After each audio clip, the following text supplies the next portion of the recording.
Thank you all. Lovely to see so many of you, especially those who are smiling. Thank you very much. You're all welcome.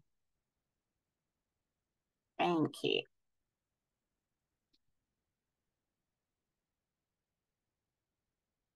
All right, Gareth, just give me a thumbs up when everyone's coming, please. There's one more just on the way in, but yeah, you All can make a right. start. Okay.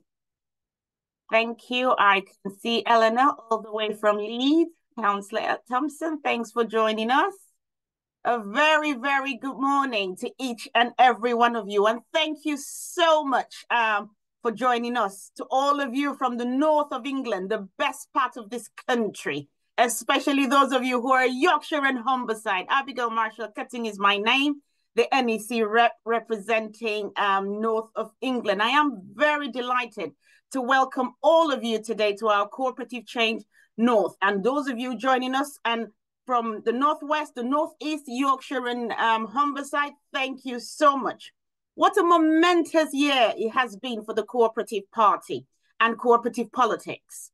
We now have the largest ever Labour and cooperative parliamentary group in Westminster, as well as the greatest number of elected councillors in the history of our party. So please join me in a virtual clap for that great achievement. Thank you very much. So today, we are looking at how the commitments made to co-op growth, community energy, local ownership, and safer high streets are impacting in the north of England.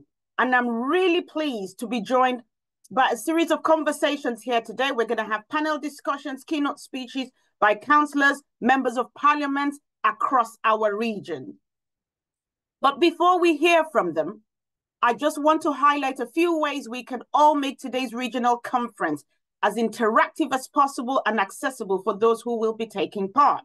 So firstly, for those of you who may be hard of hearing, you can enable captioning by pressing the CC icon on the bottom tool, on the bottom tool on your panels for those of you who will be taking part, okay? So that's on your phone or on your computer. The Zoom call is also being recorded at the moment, so many of our members cannot access it live. So we will make it available to view via the Co-op Party's YouTube channel. So if you don't want your image to be seen, all you need to do is please kindly remove yourself from the video and you can just go on to audio only. To prevent interruptions and background noise, you have all been muted. Only those speaking have their sound enabled. After we have heard from today's speakers, and if we have time, we will hold a question and answer session. You can ask a question in one of two ways. By raising your virtual hand, we will take questions in rounds of 3. So when it is your turn to speak, I will send your name and one of the team will send you a message asking you to unmute yourself. If you prefer, you can also post your question on the comments in the chat box, which is being moderated by our very able cooperative staff who are with us today. And finally, just before we start, I want to emphasize that the Cooperative Party believes that our cooperative values should be reflected in our actions as well as in our policies. We want all members and all our event participants to feel safe, to also feel welcomed and respected in our party. Very, very important. So please kindly ensure that you abide by this when making your contributions today. Be kind in whatever you say, okay? And if there are any issues, please message one of the hosts or you can actually message me directly. So you will get to hear from me later in the morning, but at this point, it gives me great pleasure to invite our General Secretary, our own Joe Fortune. Over to you. Thanks very much, Abigail. That's very kind. And hello, everyone. Thanks very much for giving some time today to be with us for this conference. And thank you very much for your continued support for the Co-operative Party as well. We've got to talk about a couple of things this morning. I'm going to introduce people into this conversation as we go along. But I just wanted to sort of start by, as Abigail says, we've won some really important commitments. At the general election, we won some really important manifesto commitments. Now, those manifesto commitments are now government policy. I just sort of want to reflect about where they sit, these commitments, within some of the big challenges that we face today. Now, we know the country requires growth, economic growth. We know that it's a huge focus of this government. Now, we also know that growth needs to be local and regional. We know it needs to be felt everywhere. We know that it needs to be growth which is more equitable. We know it's growth which needs to be more sustainable. We know it's growth which needs to help our friends, our family, and our communities. And I think that's where something like our double the size of the cooperative sector commitment fits in. It's a completely different type of economic growth that the Co-operative Party has promoted. It's a completely different type of economic activity, which is unique to our cooperative family that we've imported into this government. So that's where I think it sits. That's where I think it is part and parcel of one of those huge challenges that the country has. Now, if we look at something like net zero, now, we have a need to change our direction, our course. We have a need to ensure that people are brought along with us on that journey. We have a need to ensure that there is a just transition. Now, it's one of the big challenges in public policy. What is this just transition? How do we bring people along? Well, I'll tell you where one of the answers comes from. Well, it comes from the Co-operative Party. It comes from the cooperative family and cooperative movement. One of our huge policy wins, if you like, and one of the big commitments from this government has been the local power plan. The local power plan was born from the Co-operative Party. The local power plan is a relatively dry name for an incredibly radical policy. The radical policy would see 1 million owners of energy in this country being created. Me, you, our friends, our family, our next door neighbours will own energy, not distant companies, not a very small number of hugely extractive shareholders, but ourselves. 1 million of us. Now, it would generate 8 gigawatts of community-owned energy. 8 gigawatts. I'm not a gigawatt sort of chap, but 8 gigawatts is 3 nuclear power stations worth of community-owned energy going onto the grid. It's a huge commitment, and that's where it fits within the broader challenge of what is that just transition, the broader challenge of how do we bring communities along with us. Well, the local power plan is part of it. Now, Abigail just mentioned there about community safety in high streets, and she's absolutely right. We know that the things that we cherish are leaving our areas. We know, we've seen it, we've seen them close, we've seen them leave. We hope to hang on to as much as we can, but we know we need more sustainable community. We know that there are challenges about social cohesion. Where do people meet? What is the opportunity to share leisure time, to get employment? Where is those moments for our community to come together? Where is the opportunity for community to drive trust in politics again? Well, a huge challenge for this country. Now, I think we have part of the answer. I think that our work promoting things like a new community right to buy, promoting the need for better protections within stores and in retail for retail workers is part and parcel of the building blocks of how do we regain trust in the area that we live? How do we regain ownership and control in the area that we live? Now, that is going to be one of the huge challenges for this government, and I think that we have a huge role to play in over the years and how we go about those pieces. Now, look, that's just a snapshot. I've gone through 4 things, and it's not that that's the limit of our ambition. We haven't talked. We could talk about the housing challenges and our contribution within that. We could talk about challenges within social care, and again, our contribution within that. We've built ourselves an opportunity. Now we've got, as Abigail says, we've got a great group of cooperative parliamentarians, a huge group of cooperative elected representatives.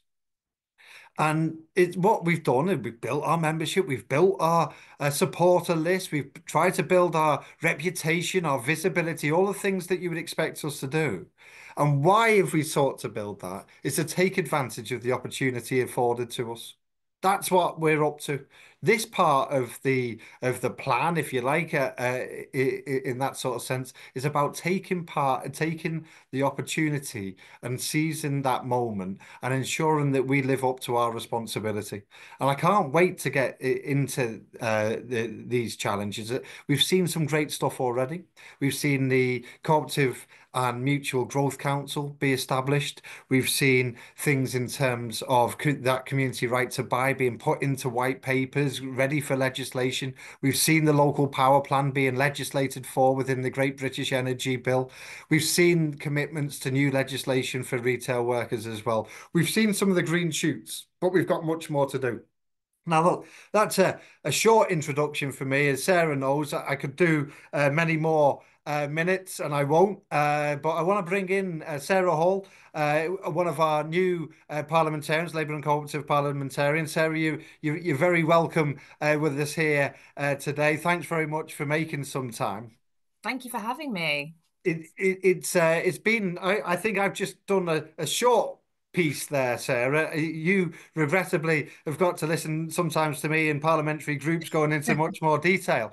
But Sarah, you've been finding your feet. You've been starting to understand some of the challenge and some of the ways in which that parliamentary Labour Party is, and the Labour and Cooperative group is as well. And Sarah, I know that you've been looking at some aspects of touching on some of the aspects that I was there in terms of community asset. There's some of the things which are important in your constituency in Warrington South. You've been thinking about some of the sport pieces. I think that's what sport governance. I think you were talking about that within your maiden speech. Sarah, what brought you to want to put that into your maiden speech? That first punch to the chamber. What was it which sort of led you down that track, Sarah?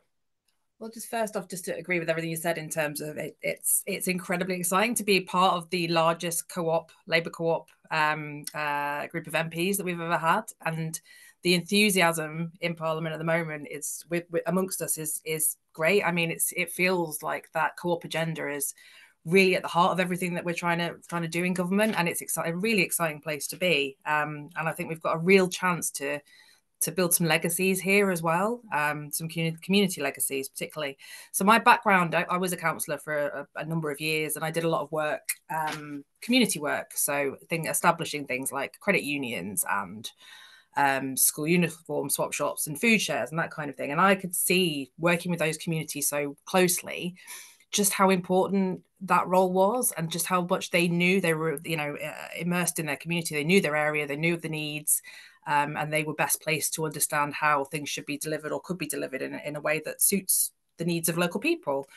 So I was very keen, my maiden speech, to kind of raise that profile. So I've done a lot of work with sporting groups, local sporting clubs, particularly local grassroots rugby clubs, and football clubs as well.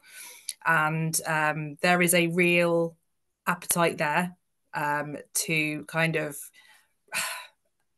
take ownership of the club itself, to have that real stake in the club, the community, the wraparound support, the wraparound things that club does in their community. So it's not just, you've got children from the age of 4 going to this rugby club all the way up to, adults, and then transferring to the adult games. And the wraparound care and support, it gets kids off the streets, is in one of our most deprived areas. They have kind of support opportunities. They make sure the kids are okay. They don't need for anything. And for me, it's almost like this kind of, it's like a micro devolution in a way, isn't it? It's giving power back to people who are best served, best know about what to do with that power, what to do with that facility. So, whether it's enhancing the sports facilities themselves, whether it's making sure that we're reaching out to as many kids as possible, whether it's making sure that ticket prices are accessible to everyone. So it's putting the community and players at the heart of everything rather than profit. And it's keeping that identity as well. I think that, too often we see these clubs that start in these communities, they lose their identities. And particularly places like Warrington, rugby league is a huge part of our life, and that identity is a huge part of it as well. So I wanted to get that in. I think I did. I think I made a fair crack at it. So, and that work continues. So, I'm working with this particular club. I've got other clubs have approached me to do similar things as well. So it's a really exciting time, I think. Good stuff. And I know that you've been in to see ministerial colleagues on these topics already as well, because I think you followed me in one morning to say similar things. But Sarah, I think like that piece for me, what you say there about things like the credit union, the sport club, some of the community-led initiative that you mentioned, especially in terms of whether school uniforms and other areas. Yeah. Like my sense and where I want the co-op party to go is to really ratchet up the politics is understanding of that importance. Like I think that politics likes that activity. I think, over time, not one Yeah. particular government, one particular fit person or moment, but I don't think it does enough to value it. I don't think it is front foot enough in understanding its power. I think it sort of it knows it's there, but doesn't quite understand the potential and power of what it's all about. And I think that's where I want to take the co-op party's work in this area off to in the coming period, because you will have seen the transformative aspects of people being able to access sport, being able to access fairer finance, or being able to access some of the basics of life in dignity and opportunity for cohesion that you were talking about as a councillor. It's going to take that parliamentary group, isn't it? It's going to take ourselves in that part in Westminster to be incredibly front foot and bring some of like, dare I say, some of that anger, some of that sort of rawness of this is what we need to try and, force politics as a whole to start to understand that the potential. I don't know if that's your sense from the last sort of few months and hard months since the general election. It is, and I think that power, that community voice. So I think in the past we've seen governments kind of use communities as that kind of fill the gap. So we had obviously huge funding cuts across public services, and community groups were forced to kind of step up and try and fill those gaps. But that's not what this is about. This is about seeing the value and the power that community groups actually have, that they know they're best placed to know what they're doing, but giving them the tools to do that. And I think that, as cooperative MPs, we're ambassadors in that. We're sharing, we're making sure that voice is heard, the community voice is heard. I don't think people always, unless you're kind of involved in these community groups, people don't necessarily understand just how powerful they are and transformative they are. Because, like you said, there are huge other benefits, and it doesn't matter. It's not just sports clubs. Obviously, you've got music venues, you've got pubs. That is so powerful, and you've got the social benefits. We've got a huge crisis in social isolation at the moment. You've got health benefits. If you get more kids and young people involved in sporting activities, then that's a huge benefit to the community in terms of that health drive as well. And I think we've just got to keep pushing the message, and that's certainly something that I'm doing, and I know a lot of my other colleagues in Parliament are doing exactly the same thing, pushing it through so that people really it's not a tokenistic thing. This is life-changing. If we can get this right and get it pushed through, it can really make a difference to our communities. Yeah, this is it. Like you sort of mentioned there, like this isn't about a retrenchment and a retreat of the state. It's actually the state getting much more front foot.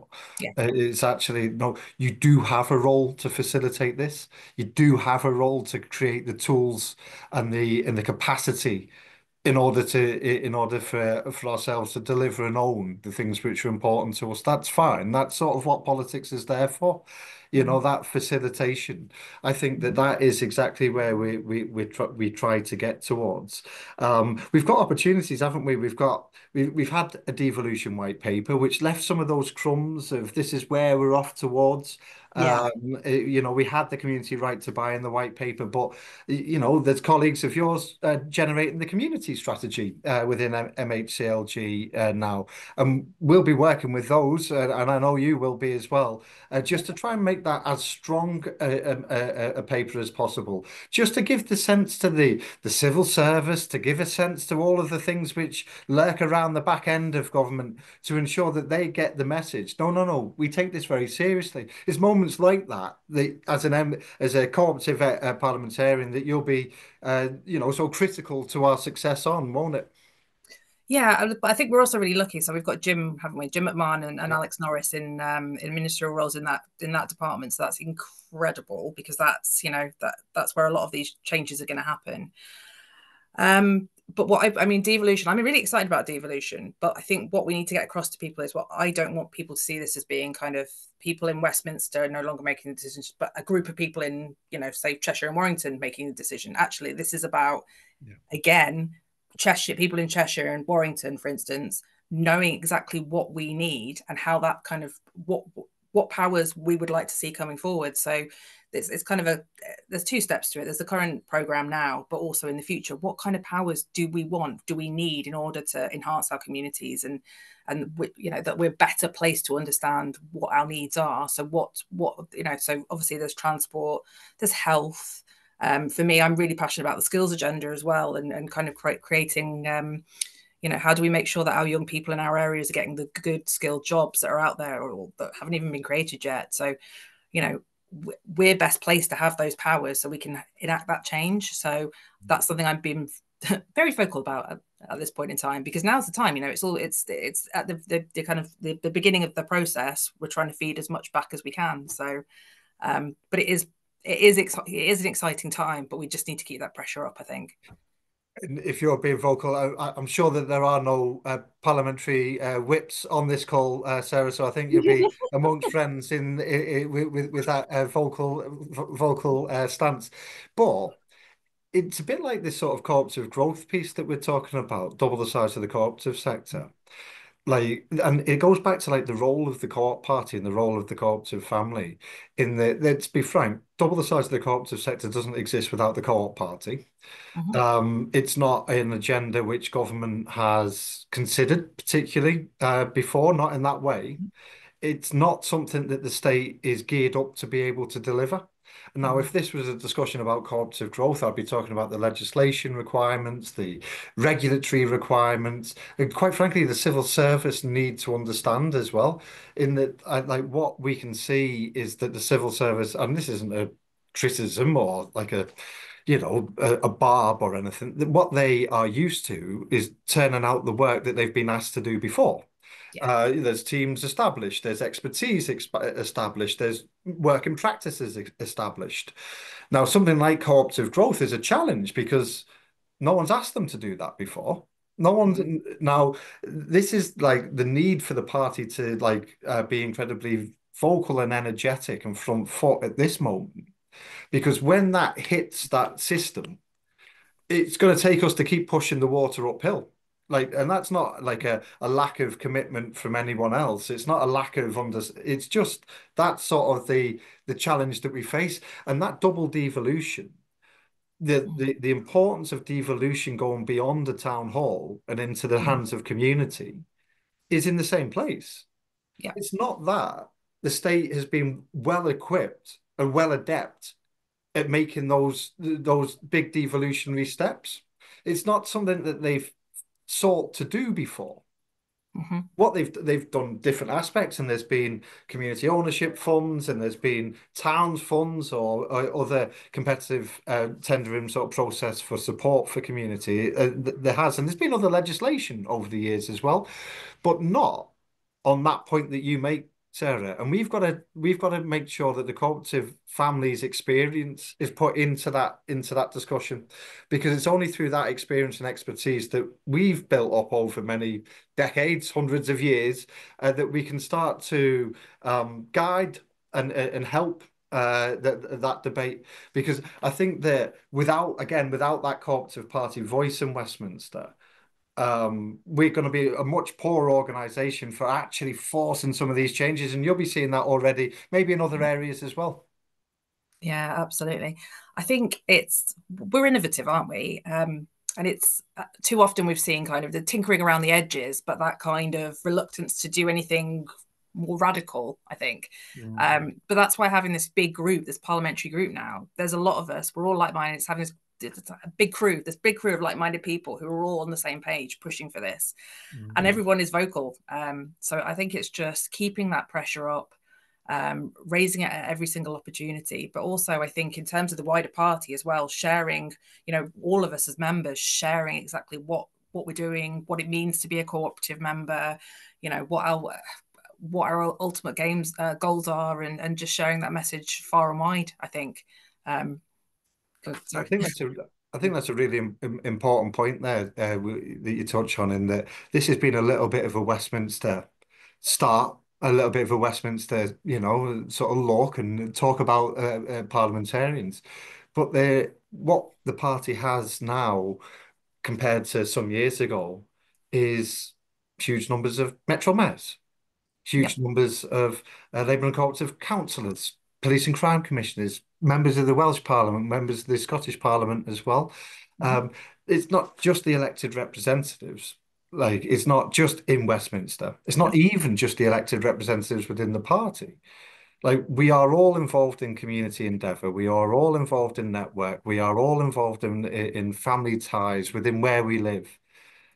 And there's responsibility on every part of the Co-operative Party, in my view. I hope to play that role, because like, we aren't strong enough. We're not big enough as any one individual or any one part of the party.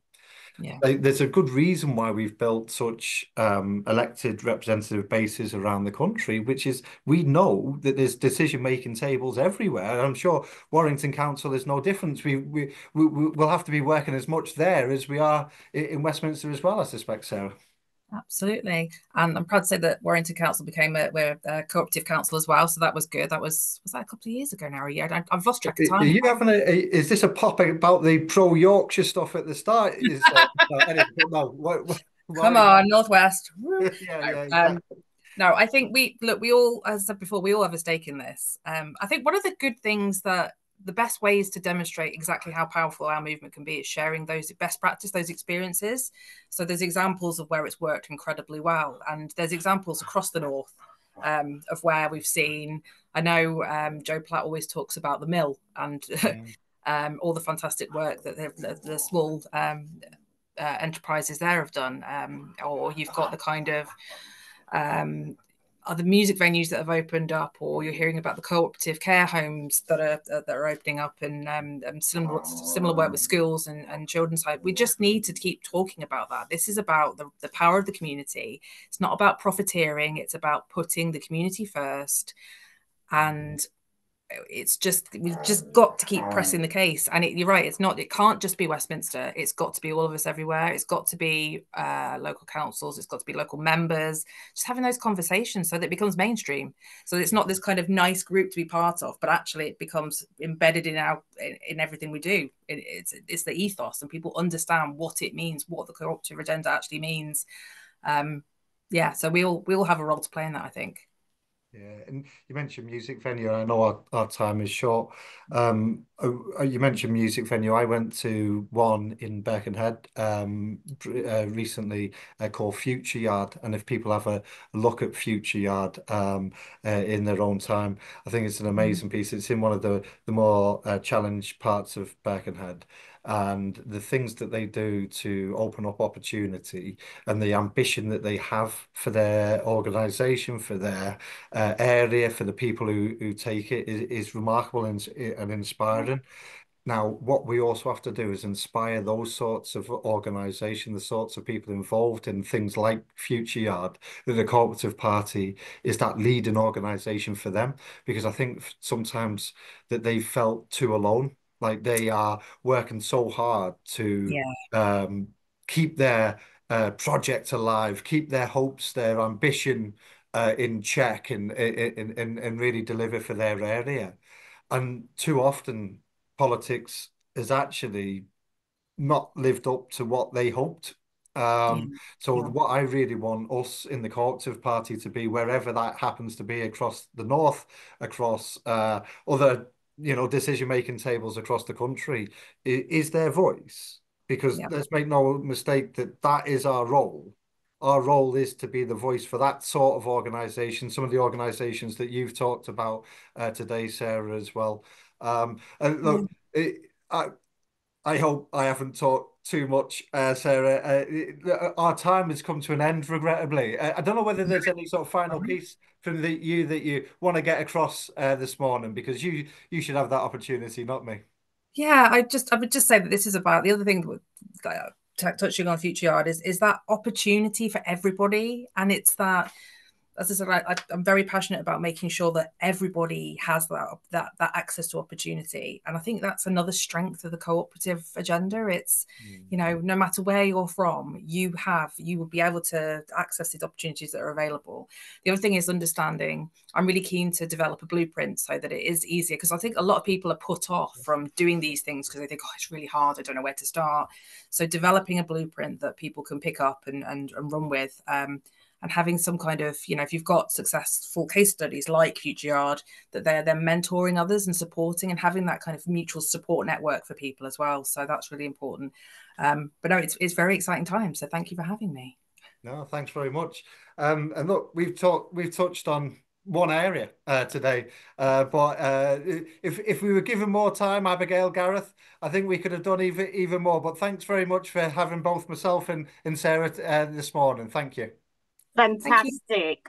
Thank you both very, very much. That's been amazing. And it's just great for you know, those who are with us today, just to hear about all the different interjections that our elected representatives are making, obviously in Parliament. Sarah, thank you so much for being our voice there. And most importantly, Joe did say, you know, it's not just parliamentarians, other, you know, councillors, different cooperatives, all, you know, throughout the country in their own way, making sure that our policies are converted to reality.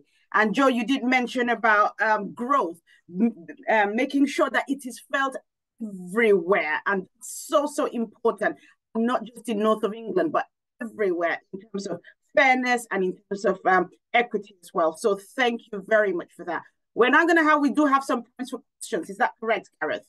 We did very well with time today. We're going to jump into the next session now. Are you sure? I thought it was 12 o'clock for the next session. No, 11. All right, okay. My bad. I thought it was right. Okay, right. But please, any other? There's no question right here. There's only a comment anyway. So Joe and Sarah, please look at the chat box for the next for a comment from I believe it's from Jane. So thank you both very much. Truly appreciated.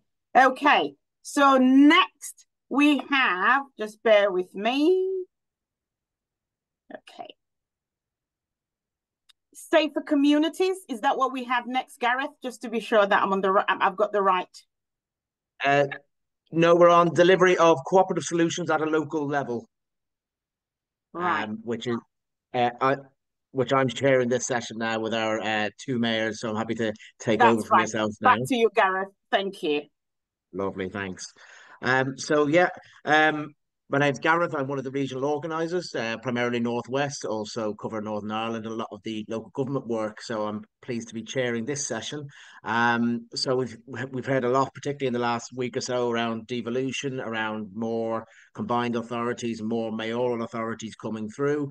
It's obviously the government's ambition to have every part of England to be under a mayor. So we've got a couple of co-op mayor candidates coming up this May. So we've got Margaret Pinder in Hull and East Yorkshire, and we also have Jason Stockwood in Greater Lincolnshire. So hopefully we can plug those gaps, particularly in Yorkshire. So we've got all four Yorkshires boxed off.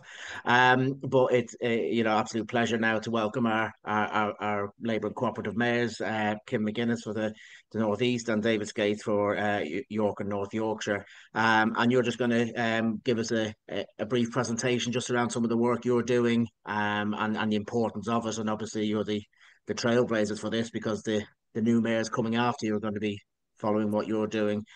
Kim, do you want to kick off first? Yeah, absolutely. Thank you very much, everyone. It's great to see you. And it's amazing that David and I managed to, without cooperation or coordination, turn up wearing the same colour. So, that just shows how in tune the Labour and co-op mayors are. And what I am loving about actually the devolution movement is it is increasingly cooperative focused. Most of us as Labour mayors are Labour and co-op mayors. And that kind of shows how important and embedded cooperative values are in what we're doing as we embark on this wider devolution journey. And of course, for us, as cooperators, that concept of bringing power down into our communities, you decentralizing and empowering more people to be closer to their own decisions, I think is really intrinsic to what we believe in. And, you know, it is going to be really intrinsic also to our success and to the wider success of devolution. Look, I want to keep this pretty brief because for me, it's always better to have a two-way dialogue. But when I was preparing for today, I did think to myself that if we look around our local high street, we really do see the need for co-op values to be put into office and the scale of the task facing us. And I think, honestly, that is a glance of that is why we see reform doing quite well in the polls at the moment. And it shows us what we need to reverse. And that's where I want to start to talk about growth and an honest assessment of growth, which is that for me, if it's not felt at a local level, it doesn't really mean anything. And actually, that's what our co-op values can really do for us. Obviously, I'm speaking to you today from the Northeast, which is a region that heavily voted for Brexit after decades of underinvestment. And mayors, I would say, are pretty crucial to reversing that disconnect that got us here. And we need to do that via a programme of values-driven local investment. So we're addressing those challenges by investing in the foundation and everyday economy in the Northeast. That economy for many is the vital difference between a life in which you struggle to put food on the table and one in which you actually have a bit of disposable income to really enjoy all that my great region has to offer. I would usually at this point say that this is the best place in the world, but I'm conscious that this is a whole northern call and that David will make exactly the same point. But the co-op movement, for me, knows this better than anybody. We see how our communities thrive when the local economy is strong. And we sadly see what happens when it's overlooked and denied the same support that big industry often attracts. And there's a lot of policies that we're putting in place driven by those co-op values that help us to secure employment at a local level. The obvious one, which I know a lot of us are working on, is sorting out the buses. We're bringing our buses back under public control so that they can be finally a public service once again, and so that their importance in our local communities is recognised, especially for those who feel removed from a good job or education or disconnected from friends and family. And for us in this region, it's more important than anywhere because we are the area with the lowest car ownership anywhere in the country. Now, that may seem a negative. It's a measure of poverty, and we have also got the highest levels of child poverty anywhere in the country. But it also shows that we've got the opportunity to make those habit shifts and support people to use public transport. And what we're really interested in as we embark on that journey is the first area to do this with a significant rural area, as well as the centralised urban parts of our region, is the various different models that we can look at with regard to our buses, and cooperative models has to be part of that thinking. Too many people at the moment are simply cut off from opportunity. The public transport network as it currently stands everywhere in the country really can make that worse. And we've seen prolonged cuts, rising fares that have made it a less attractive option. But public control will repair this. And I was really proud to start this on the first day that I took up office. And hopefully we'll see other mayors make those decisions as we move forward. For me, though, the next thing we need to address is where people are going to travel to work. And not every town and village can be the centre of industry, particularly in regions like mine and David's that are hugely rural as well as having the urban centres. But thriving high streets with well-paid local jobs can really make a difference. So this year we've launched a High Streets Commission to look at how we use mayoral planning powers and other assets to save the high streets, to transform them, and to really think about what people actually want and need, making bold decisions about putting housing closer to our high streets and tying this in with work around investment in more social housing and other housing models as well. And so we're going to make sure that mayoral investment funds take the foundation economy just as seriously as we take our digital and energy sectors, all of which are really important to the mix of a thriving and vibrant region here. And then the next step on that is to make sure that the jobs we create are available to everyone, and we're creating real opportunity for the people that live here. And too often what we see is particularly women trapped in hardship because because they've have children and they can't access childcare and they find it harder to get the work that they want to do. So I've set up the first child poverty reduction unit in the country to start to look at ending poverty in the Northeast, where, as I said, we've got the highest rates anywhere in the country.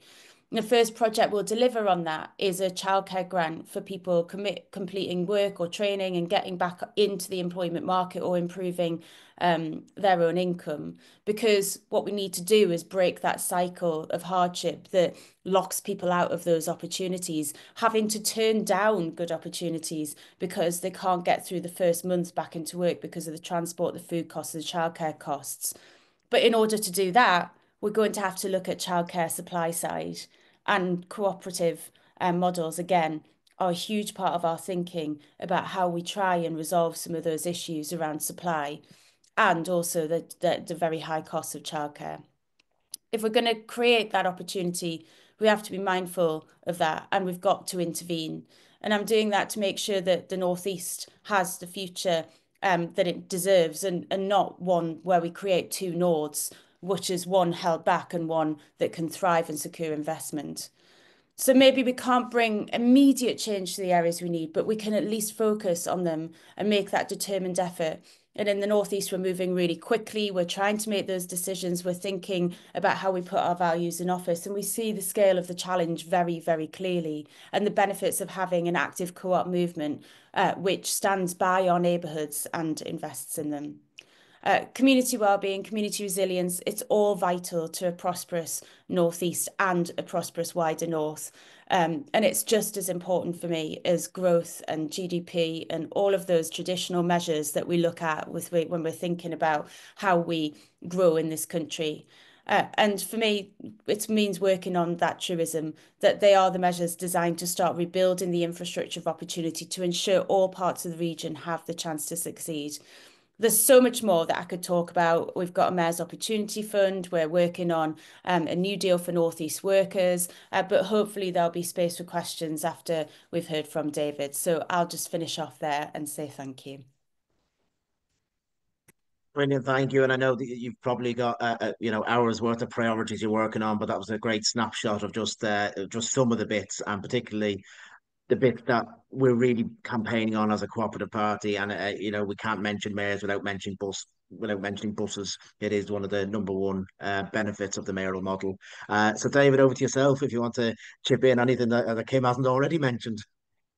Hi there, guys. Hi, everyone. No, so you won't get a better person. You won't get a better spokesperson for the North than Kim. I'll be honest with you. It's been a great pleasure to meet and work alongside Kim over the last year or so. Her passion for her region and the people that she's looking to support is extremely infectious. So for me, really, I'm relatively new into politics. The only political position I've ever held is actually becoming mayor. I actually lost out on becoming a local councillor by one vote, and then somehow I became mayor of the largest geographical region in the country. So I'm not sure how that happened, but my whole background really is being a small business owner and really supporting high streets and local community projects and really putting people first and foremost at everything we're looking to do. So the first thing I looked to do, which I ran my campaign on, was creating a sustainable high street fund, and that really was to invest back into our local communities and really support those local businesses, those startup businesses that had been hugely affected over the last 10 years for a whole raft of different reasons. But understanding that something that really came out of COVID for me and having a small business through that time was how that sense of belonging and coming together and community and the sense of place for people was lost. And I was really determined to really put that back into our communities. And so, as Kim quite rightly touched on her region, my region is about 75% rural, and we've got the coast element as well. And that's a huge challenge when you look at what other mayoral combined authorities have been developed out of, generally speaking, heavily urbanised city centres such as Manchester, Liverpool, London. And myself, Kim, and a few other mayors have opportunities to do things slightly differently and actually emphasise the need to support those local communities, those smaller towns, those smaller habitations where people are.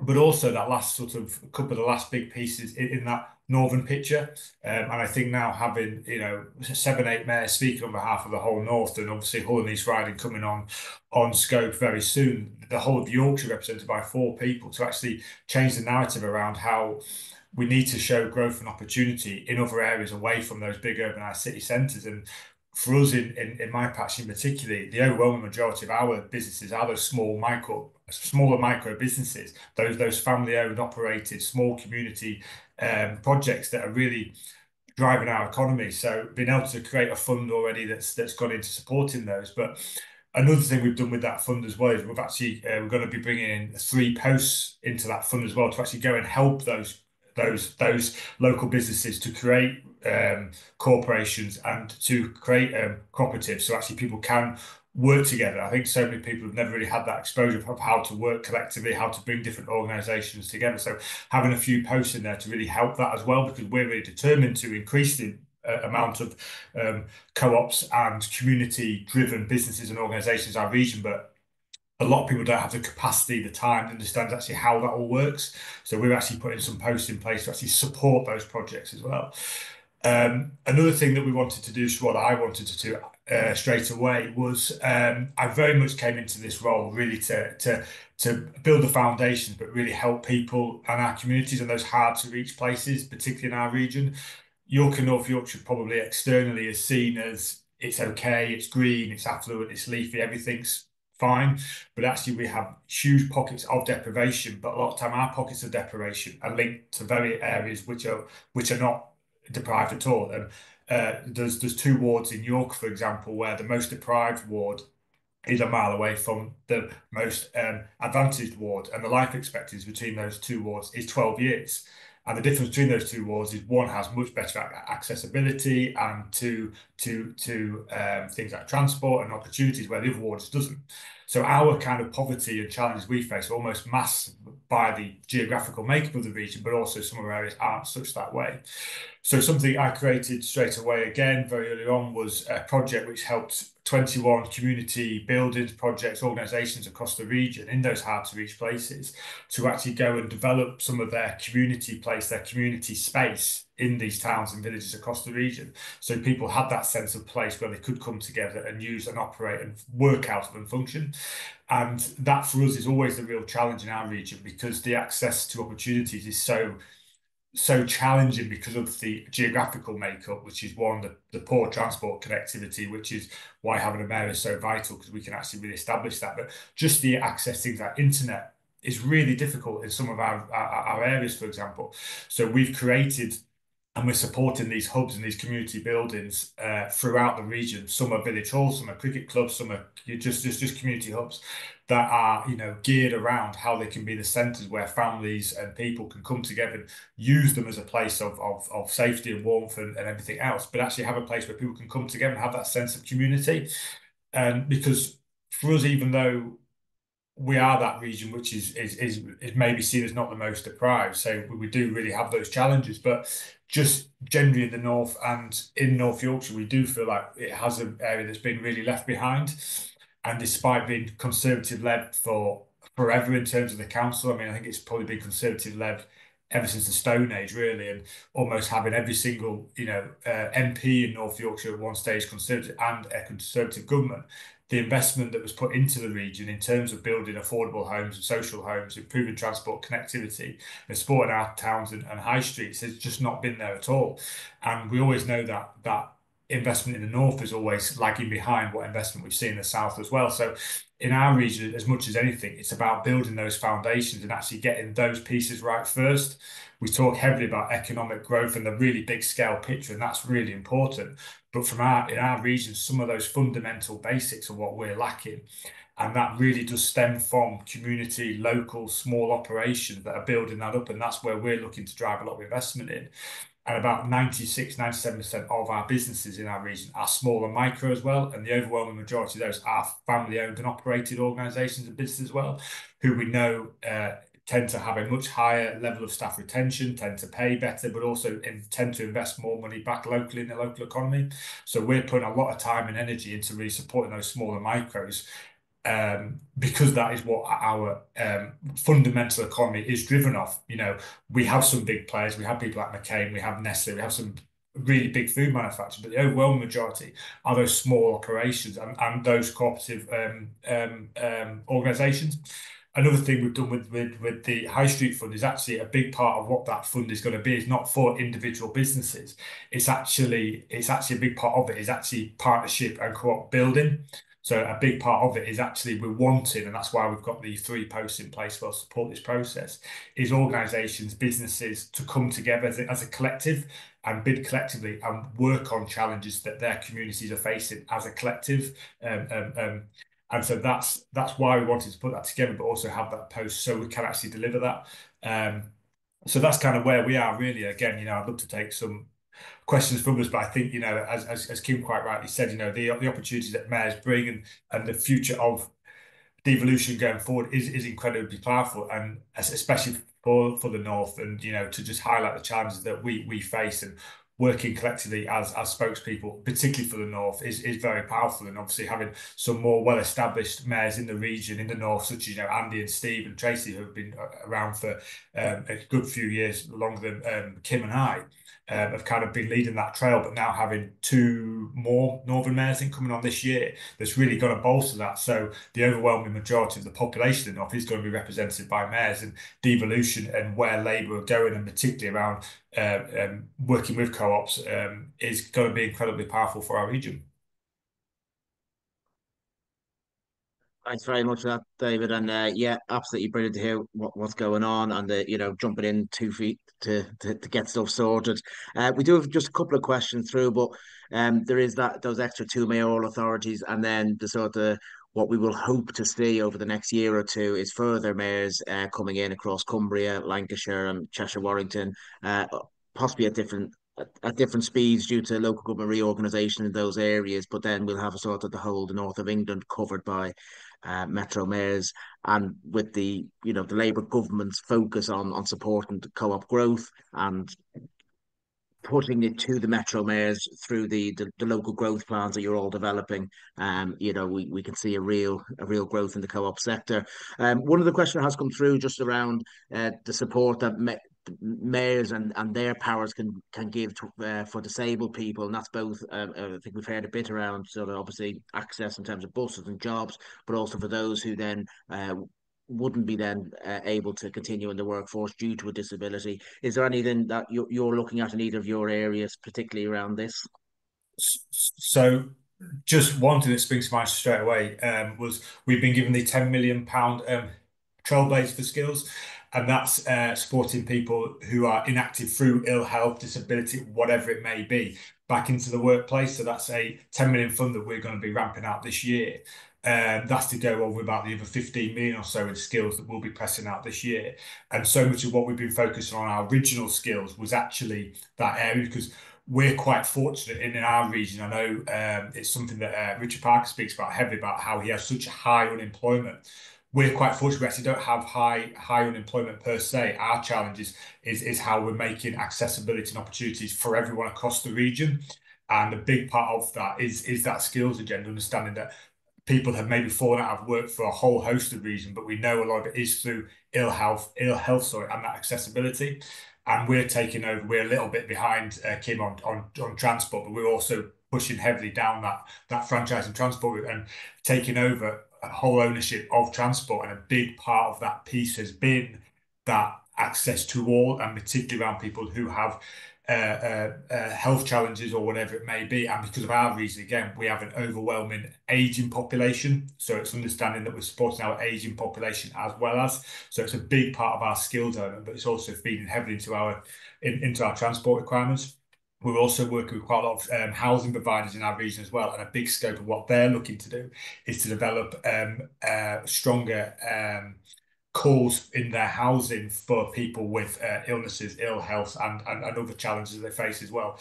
And we're also working close with the ICB in the region as well, because they're also putting their plans in place for how they can support people who are falling out of work or whatever it may be through ill health. So we're trying to touch it in many different areas. Is kind of what I'm saying. Kind of looking at how we can support people through housing, through transport, and through skills, and that whole picture. I think that's the strength of what mayors have, is we can target things through 4 or 5 different avenues and sort of work across the whole board on it. Kim, would you like to come in on that as well? Sorry. Yeah, I mean, very similar series of interventions. We also have the Economic Inactivity Trailblazer, which is designed to support people who are out of work because of physical or mental health. And that is a trailblazer that is very much about carrot and not stick. It's very much about support and putting support into communities and tailoring support around people's needs, which I think is something we've needed for a really long time, to change that approach and to recognize that, essentially we're never going to bully people into work if they're either not capable of doing it because of a disability or if because of their health problems there's a barrier. So we're doing that as well. We have got a real focus through our local transport planning as well on accessibility. It's not good enough. It's not good enough anywhere, particularly on the trains, which we don't actually have power over at the moment, but really pushing those private operators, particularly as GB Rail starts to come in, to make those adjustments, because it is, in my opinion, not okay that in some of my rural stations, if you are a wheelchair user, you simply can't get on a train. How is that okay in this day and age? And so,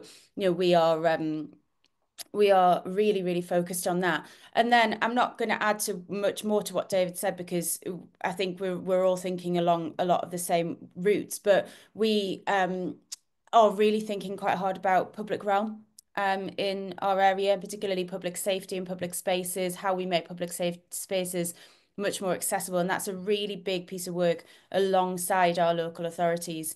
And it for me is part of the spatial planning process. Mayors will get spatial planning powers as part of the new devolution legislation. And we have to start to think about these things around housing, high streets, public realm, green spaces, transport in a much more joined up way than we ever have before. Yeah, and I think that might be a real opportunity for the mayors and the mayor roles to really bring together a lot of joint working. And Yeah. we've got an opportunity through the local growth plans, through the focus on economic growth, skills within your portfolios, to reverse the trend we've seen of the race to the bottom. We're actually going to have a race to the top in terms of employers wanting to pay higher wages and upskill their employees and wanting to come to your areas. But you're working together as a mayoral group as well, in cooperation with each other, aren't you?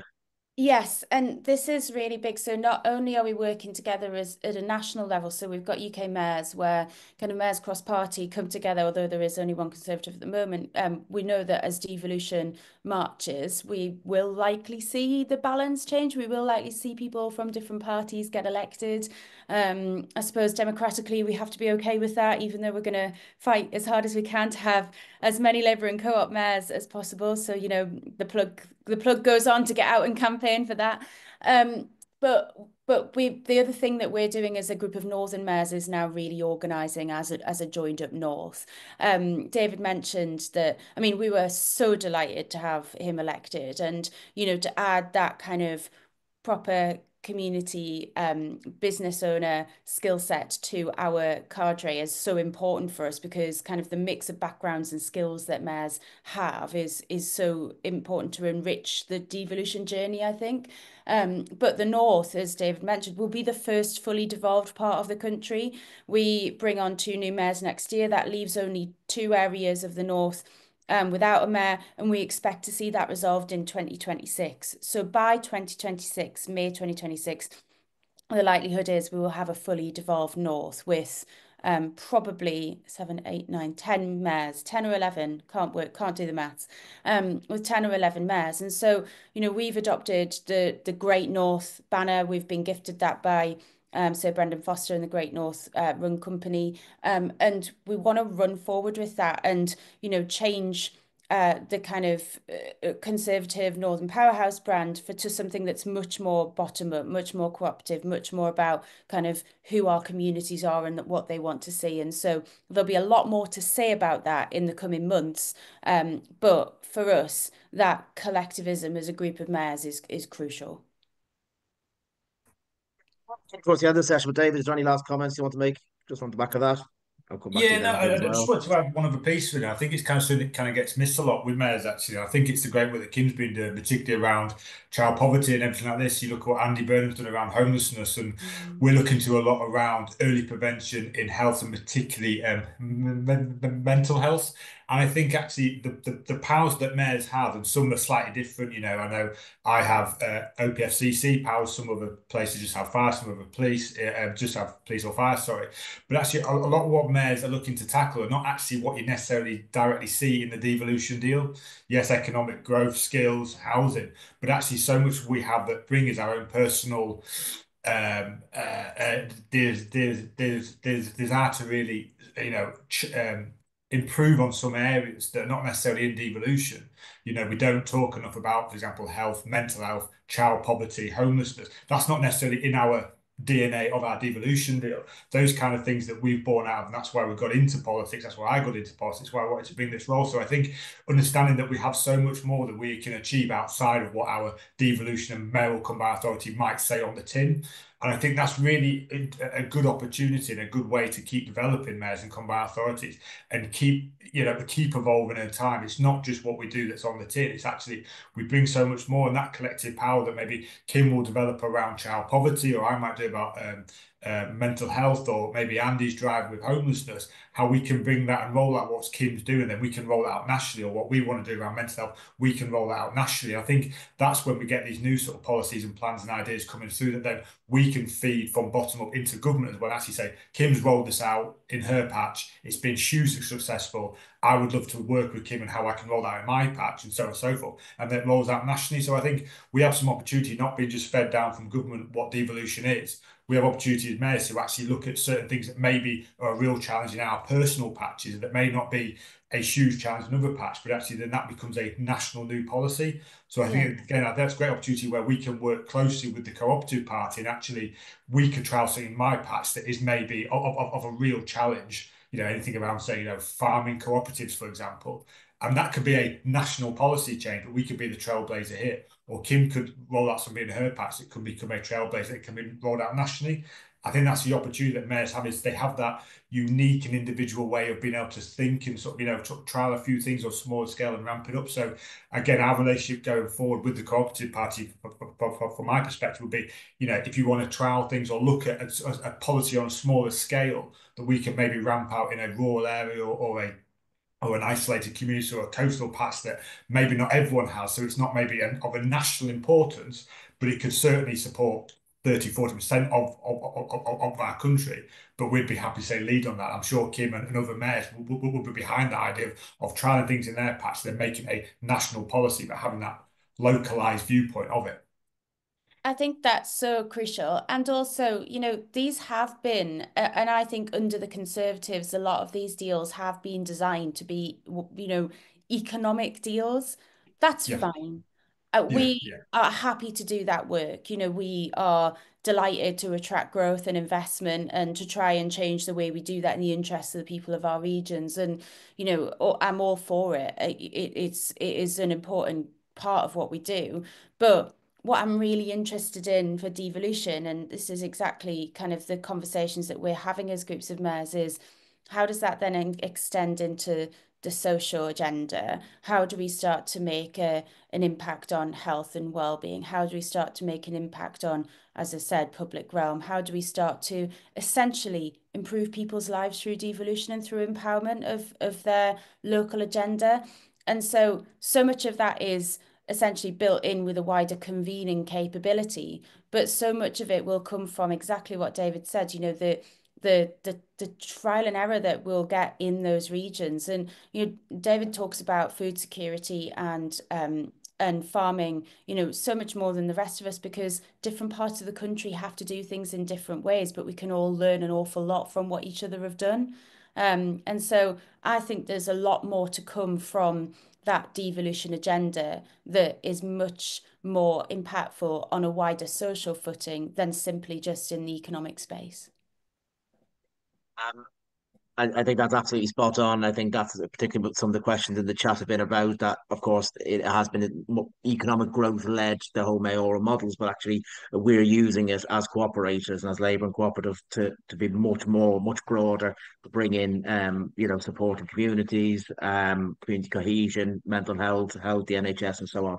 So we could do hours on this, and it's been absolutely fantastic to hear from you both. And it's great that we're sort of getting through from Parliament to the mayorals, and now we're going to hear very shortly from councils and communities as well. Can I just thank you both for coming on? Honestly, we could have done heard from both of you all day about this, but I know you're gonna keep working with us as these growth plans develop and the work continues. But thank you very much for joining us this morning.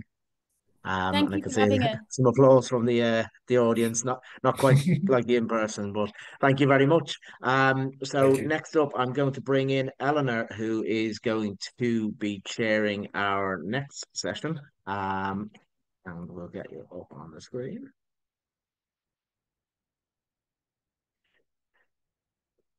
There we go. Thank you, Gareth. Good morning. Morning from very grey and dark Leeds. So a bit of a Leeds takeover, but yes, thank you for jumping on to chair this next session, which is obviously again on one of our major campaign policy areas around communities and community right to buy. We've got an expert panel lined up, so I'll hand over to you now, and we'll get the rest up on the screen. That's great. Thank you very much, Gareth, and good morning, everyone. Please excuse the dim lighting and the chaos. I'll try and get better set up for future ones. So I'm Eleanor Thompson. I'm a cooperative councillor in Leeds. I'm also the chair of the Leeds branch of the Co-operative Party. So learning a lot very quickly about lots of things. It's just a quick introduction. The decline of high streets in our towns and the loss of access to goods and services in villages has really harmed our communities in recent years. These local institutions are absolutely vital for thriving communities, giving us places to socialise, to learn, to engage in leisure activities. Community ownership of local civic institutions and access can help to ensure their survival, to help them to thrive and create new places of community activity. Pubs, shops, music venues, cinemas and leisure centres have been successful under community ownership, and local authorities can play their part in enabling this success. The Labour government was elected on a platform to devolve power and deliver crucial devolution legislation to put power into our communities, as we've just been hearing. This includes a landmark community right to buy, empowering communities to get first dibs on the assets they value, deepening devolution settlements, and a new requirement for local growth plans to meet the needs of each of our local areas. This is a model that we know works in practice. Across the country, there are community assets, pubs, leisure centres, football clubs and more that have been saved from financial ruin and closure by local communities and are now being run by local people for local benefit. We've got a great example in our ward. The library in Rawdon was under threat of closure and is now run by the community after an asset transfer. The town hall in Eden that even featured in Strictly last year in the Christmas special, thanks to George from CBeebies, is running wonderfully under community control. And the famous Bramley Baths, one of our finest examples of community asset transfer. And if you're looking to invest in a great local project, they've got a community share offer at the moment where you can actually own a part of making somewhere really special last into a new century.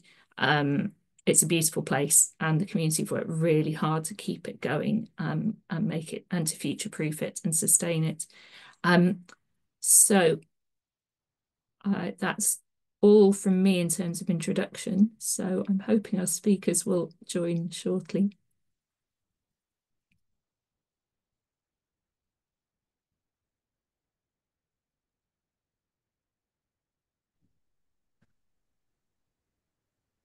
Hi, I'm Minesh. I'm a councillor in Sheffield. Don't know if you want us all to come on first and then. Yeah, great. So, would you like to introduce yourselves one at a time? Minesh, would you like to start? Then Aruj, then John. Is that okay?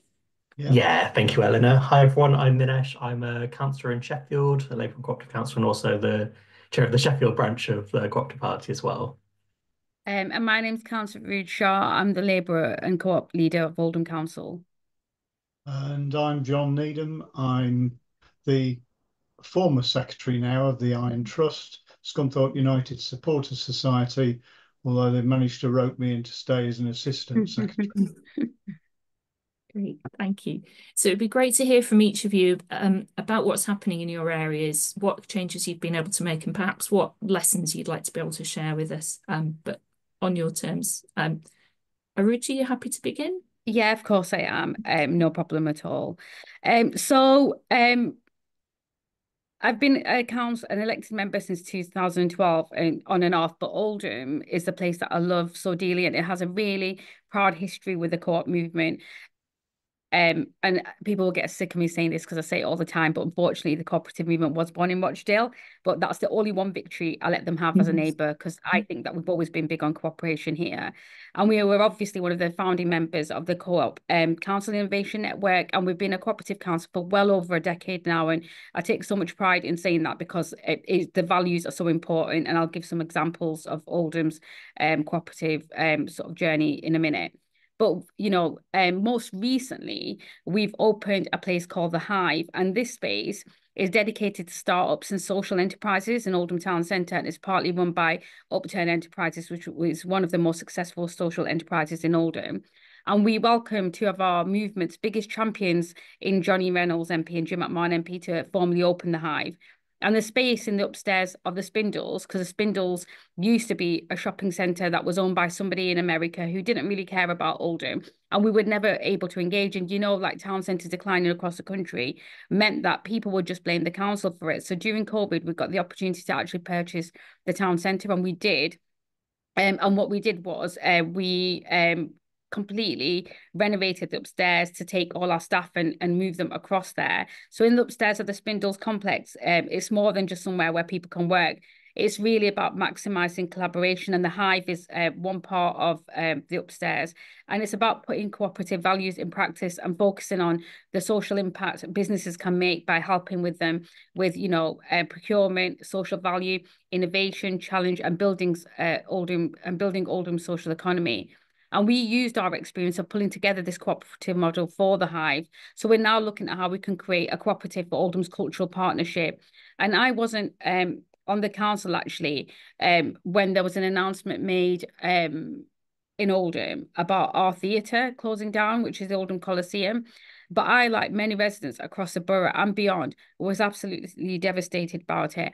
I was also, you know, felt a bit guilty because, you know, I was that typical resident who didn't really use it as much as I should have done. Actually, I think I rarely used it in the last 5-6 years. But the minute I thought of it going and not opening its doors again, I just felt that really strong identity being taken away from me. So I felt really sad with many residents across Oldham. So when I got elected back onto the council and became leader again, in 2023, I promised I'd do everything we could to preserve the Coliseum's legacy.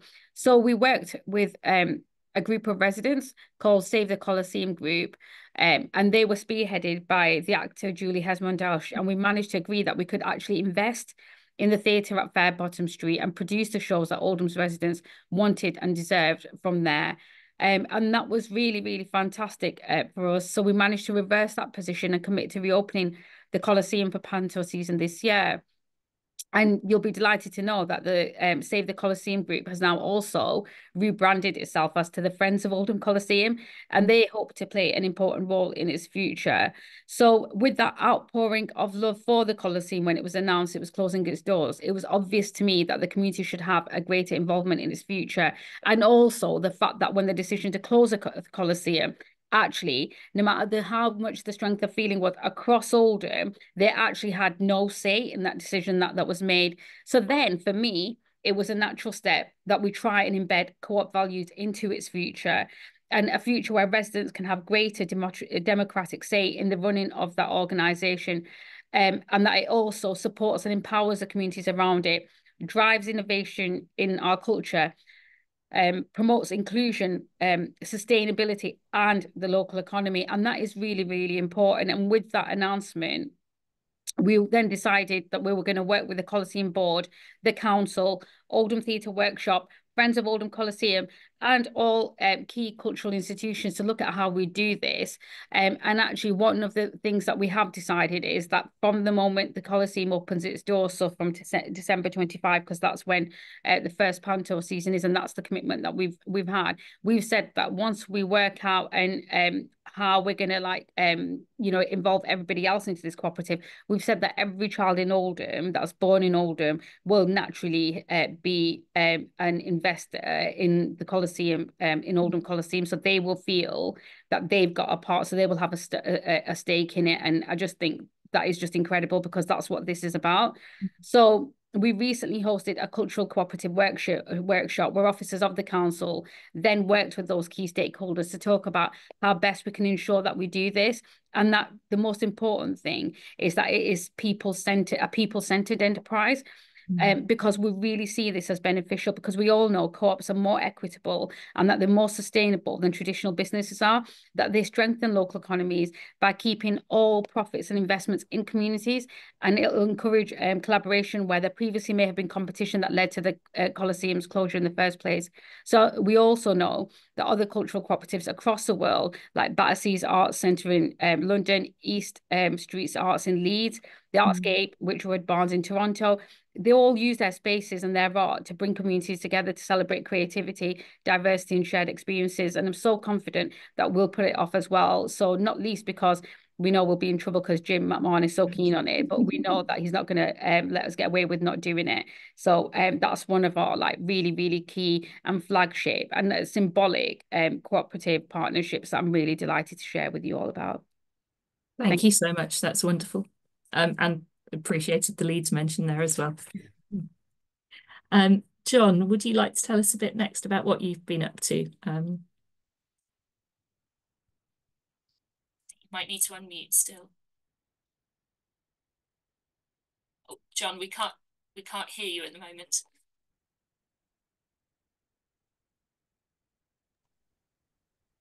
Sorry, can you hear me now? Yes, thank you. Football club's a bit of a different case. They're not really designed to make profit. They're not really a good business to be in if you want to be successful at it. So unfortunately, I need to give you a little bit of a history of our club in order for you to get the context of the ACV, the Asset of Community Value, and the right to bid. The club is in its 125th season, so it's been part of the community for a good long while, since 1899. It was elected to the Football League in 1950, and in 1988, it moved from a traditional town centre location, which is now Sainsbury's, out a couple of miles into close to a new shopping centre. The club had been owned by a succession of local business people, businessmen. There were no female owners, certainly in my time, and I don't think before. But it's interesting that we do have a female chair now. Our Supporters Trust was set up in 2012. We were encouraged by the then owner, a local businessman. He saw the importance of fans in the running of the football club and how the club was really cemented as part of the local community. But he was suffering a bit from ill health, and so he sold the club in 2013 to somebody called Peter Swan. Now, I don't like to mention his name too much because it leaves a bit of a nasty taste, but I need to. Swan bought the club and the surrounding land. There were 2 car parks and the stadium itself and a training pitch. And those become important later on. He had 2 attempts at relocating. He spent £1.5 to £2 million just on plans for these 2 new grounds, but the deals fell through because he had the happy knack of falling out with most people, including the two farmers he was trying to buy the land off. So we could see the writing on the wall as a trust, and Swan owned over 75% of the shares by this time. So he stopped holding shareholders meetings, he stopped meeting with the fan groups, and announced that it's our club now, which was one way certainly to upset local fans. He then, by March 2021, made £11 million worth of loans from his business to the club. And what he did was because of those loans, he transferred all the land to his private property company. So there was a football club with no assets at all. I think we had a lawnmower and that was about it. He also applied for and was granted planning permission for one of the car parks to build some apartments. He never actually made a start on that, but he said that he would give the club a 99-year lease on the stadium. No lease was ever registered at the land registry. So you can see where all this is going. Things didn't work well for him, and we applied during this hiatus for an asset of community value on the land and the stadium, the training pitch. And what happened was that he objected to that application because he'd got planning permission. And the council did vary it so that we got the asset of community value on all the land, apart from the bit of the car park that he'd got planning permission for. So that was quite helpful. He wanted the whole of the car park, but we were able to argue that the car park was a source of income for the club and helped to keep it going. Things like obviously parking itself, but also they had a circus on there and other events on there, which helped the income. Swan eventually resigned as chairman in March 22 because his source of funds was Wilkinson's, the shopping group that has now obviously closed down, but his wife was one of the Wilkinsons, and so she had come out of Wilkinson's itself, and he was using some of that money to fund his dalliance as a chairman of a football club. Staff were paid late, and he sold the club in 23 to a guy called David Hilton. He actually has 5 names, one of which is Anderson, and he was a convicted fraudster. Did a couple of years inside.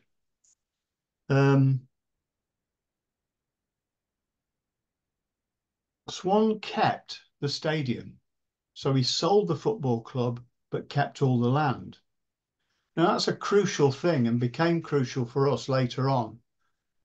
Because the two were separated, we were actually able to use the asset of community value legislation, whereas if the club had been sold as a going concern, we wouldn't have, the ACV registration wouldn't have been triggered at all.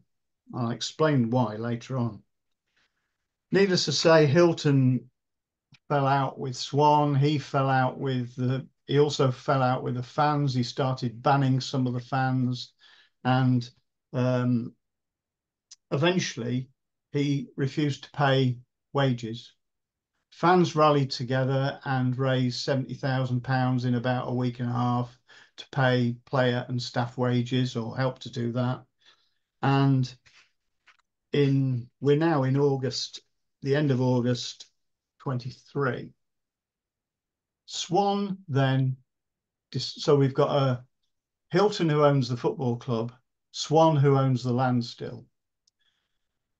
Swan then informed the local authority that he intended to sell all the land to put it up for sale. He and of course at that point we were informed under the legislation that the asset was up for sale. We decided to trigger the ACV option and triggered the moratorium, the first moratorium. We did that on the very last day possible because what we were trying to do was to buy time for somebody benevolent to come in and buy the club. And that gave us from the end of October through to February 2024 to try and put a bid together. And what we needed was, what was needed was £3 million. Swan would sell for that. We were looking at a number of options, a crowdfunder, a community share option, and a community ownership fund. What actually happened was that a local businesswoman who had worked for the last of the benevolent owners for 15 years in marketing at the club, she decided that she couldn't see the club fall apart and disappear. And she got together with 3 other business people locally born. One works in London, but all of them were locally born. And the 4 of them, with a lot of help from business, decided they'd put together a bit of a consortium. At this stage, the trust were involved in discussions with the local authority as well, because we were pushing this notion of community bid. Where was there any money available? The club were doing the same. We were actually trying to act as an honest broker between the club and Peter Swan, the person who owned the land. So we were trying to smooth things over. Local MP was involved. At that time, we had a Conservative MP. And there were various connections, it seems, to 10 Downing Street. What happened was local businesses raised about £500,000. The other £2.5 million came through various funds, levelling up and so on, which were brought down by the local authority. They then set up the local authority and the business people set up a community interest company. Now, their one problem was that we'd got an ACV moratorium running. So eventually, when we were convinced that the CIC the kick had been set up at Company's House, we passed up the ACV across to the kick, and so the community interest company took over all the land, whilst Michelle and her colleagues still owned the club. So we've reached a situation where 5 club nominees, football club nominees, are on the board of the kick, and the leader of the council and one of the officers of the council are also on that board. So although the kick is local authority funded, if you like, and what they're going to do is develop some of that land on the car park, and possibly the training ground. The training ground might move somewhere new. What they're going to do is to have a situation where the kick is actually loaded with directors from the football club. So it's worked out quite well. Now, 2 other things I was asked to do. I was asked to talk about the relationship with the local authority. Anybody who's looking at using the ACV process, the first port of call needs to be the Localism Act, obviously. But we found that the local authority website was first rate. The process was set out. It gave us a link into the local council officers. And I have to say that the officer we dealt with, although he was a Hull City supporter, was fine. Everything worked out quite well. We discussed the application process. We discussed the possibility of there being an appeal. One thing that I need to point out is the moratorium on the clause 95 it is of the Localism Act, because what that does is to, in specific circumstances, the ACV is not triggered. So if for it, sorry, we're going to have to wrap up quite quickly. So okay, sorry, apologies for rushing you, but yeah, the reason that I mentioned that is because had Swan sold the club as a going concern, the ACV obviously wouldn't have been triggered. So was it useful? Yes, because what it did was to galvanize the community. It galvanized the fans, 3,000 to 4,000 fans every week. And the club became a focal point for businesses. It also helped the trust. Our membership went from 400 and some to over 1,000 in about the space of 2 months. So the process works, although some people would say the ACV process is about as much use as a chocolate teapot, because you've got the right to bid, but you haven't necessarily got the right to buy. And the big change that would help would be groups such as ours having the right to bid and first refusal. Thanks very much. thank you, John. What's the name of the club? Where's the club? Scunthorpe United. It's down at the club itself is down at what's called Glanford Park. Well, you spent 20 minutes without anybody knowing where it was. Thank you. So, okay. Well done, anyway. Thank you. I did mention Scunthorpe at the beginning. So I've been asked to wrap this up fairly quickly. Are we okay to go with just a brief summary from Minesh of what's going on in Sheffield? Yeah, thank you, Eleanor. I'll be We'll quick. have to make it really, really quick. Concise. If that's okay. No worries. So hi everyone, I've been asked to talk about how Sheffield City Council are working to support community ownership. As some of you may know, Sheffield is under no overall control. It has a three-way coalition running the council. Because of that, it can often be quite difficult to find consensus around policy priorities and how the council should be leading. But thankfully, supporting community ownership and important community assets wasn't one of those issues. So last Wednesday, I took a motion to the council on getting community right to buy ready, where we're looking to change how we support community groups to take over ownership of their surroundings, and that won't support the chamber. And what we're really keen to do is build on existing local Labour priorities with this work. So in 2022 and 2023, we set up a £2 million economic recovery fund, which we ran twice. And this was about community-led regeneration of our high streets. So we had one fund set up after the pandemic and another, we continued it with rising energy costs. And it brought residents and businesses together to bid for up to 200 grand to improve their high streets. Some of that did go into new shop fronts, others went to community fairs and events, but a lot of it went also to exploring tool libraries, purchasing community shop fronts to run as community buildings themselves. And what was really important in that was it's about involving local people and shaping their communities. We know that's something that's been really lacking since 2010 with austerity and people feeling far less agency and control over their surroundings. And, while there are some really important places in my city that have become community owned in that time, that includes the Gardens Rest pub, which is cooperatively run, or a cooperatively run co-working space called Union Street. One of those was saved from being sold off, and the other was saved after being long-term empty. Unfortunately, these have been the exception rather than the rule.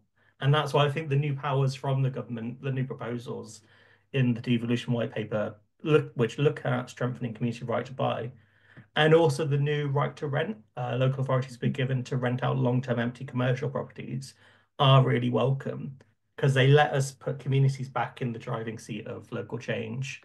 So very quickly, what we're doing in Sheffield after that motion is working with council officers to look at how we can revamp our asset of community value support. So we're looking at changing the application process to make it more accessible and also better promoted.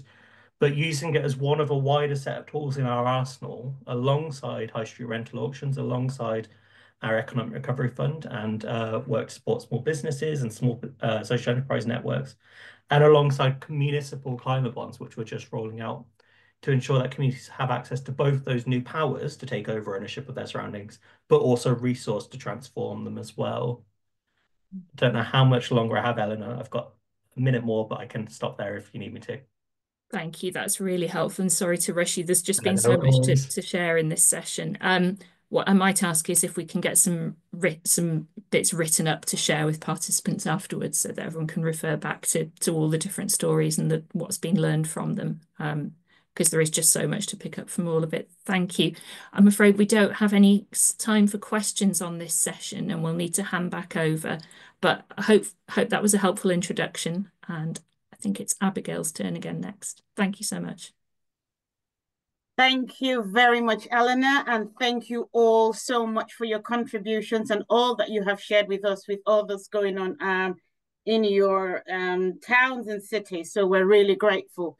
Yes, we don't have much time at the moment, so I would quickly jump into the session, which is for safer communities and retail. And I believe we've got our Cumbria Police and Crime Commissioner, Dave Allen, and also Joy Allen. Are you both with us here? Fantastic. Yes, I can see both of you. Thank you very much for joining us this afternoon, and apologies that we have kept you waiting, but I believe we will definitely catch up.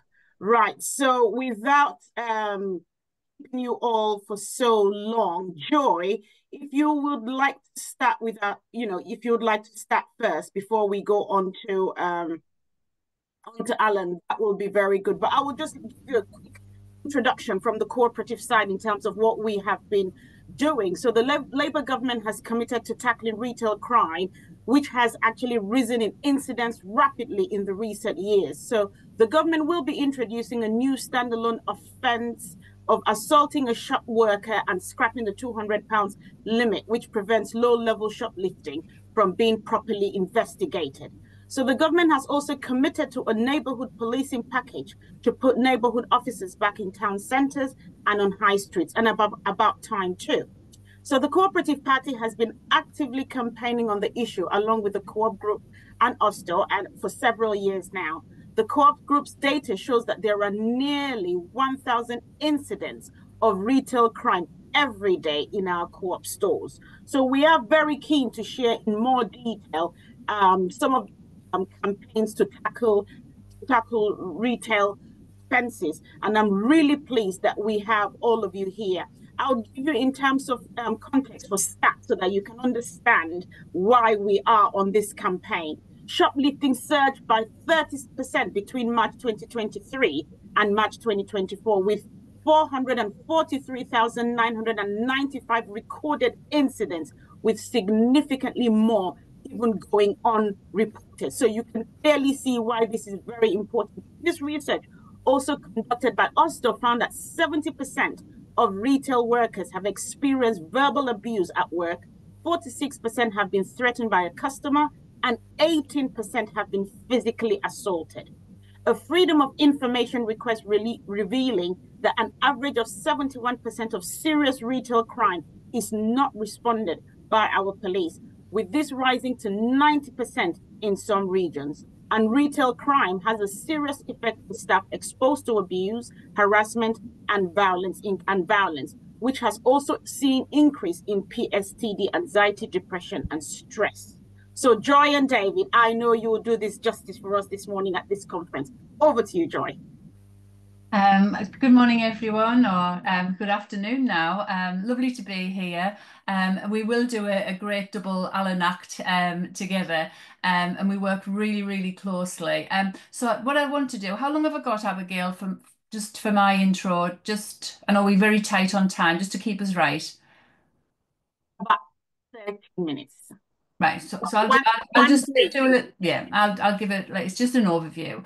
And obviously from myself, before I get into the high street, and really important about our retail workers and the violence that they suffer. It's really interesting, I think, for members of the cooperative society to say we are very proud as to be Labour and cooperative. And in our roles, we've got some really interesting roles, and we lead on behalf of the other 42 PCCs. So I have got a role within finance, which I'll come on to you in a moment. I also lead on environment and sustainability. Absolutely fantastic opportunity to deliver social value. And as a PCC, we've just commissioned a centralised custody suite and £25 million because of adopting a social value toolkit. £25 million has been spent in the north east of the area and £10 million in Durham alone. So that's really important. And I was the first PCC in the country to do that. We've more recently been rolling out the salary sacrifice scheme, NHS Fleet Solutions, and believe it or not, all of the people who adopt or choose to have the salary sacrifice, the money goes to Northumbria NHS. And we didn't know this until we were on the call. And I was like, wow. So everyone in the country, if they go with the blue light salary sacrifice, our Northeast Northumbria NHS will benefit from that. So I think that's a really opportunity. It also supports growth. It's obviously better for the employees and for every scheme. The employer saves £700. So massive opportunities there. And also, which links to this session, I lead on addictions and substance misuse. And when you're talking about the volumes that you did, Abigail, we do not want the revolving door, because these people, half of those, there's organised crime, some serious organised crime linked into our shoplifting. But also there's people who wake up on the morning thinking, how am I going to get my fix for the day? And it's linked to their addictions. They could be arrested, they could be charged, they could go to court, they could go to prison, they could get custodial sentences, and then they've still got a problem with addictions and substance misuse. So that brings me back into what do we do? And obviously we are supporting the campaign, absolutely, no excuse for violence and abuse against our shop workers. What we've tried to say, because sometimes you think, oh, well, it's done against the organisation. And what I've said is a victim of crime, you do not want to go back to the scene of the crime. If you work and you're dependent on that money for your job, you have to go back to the scene of the crime every day.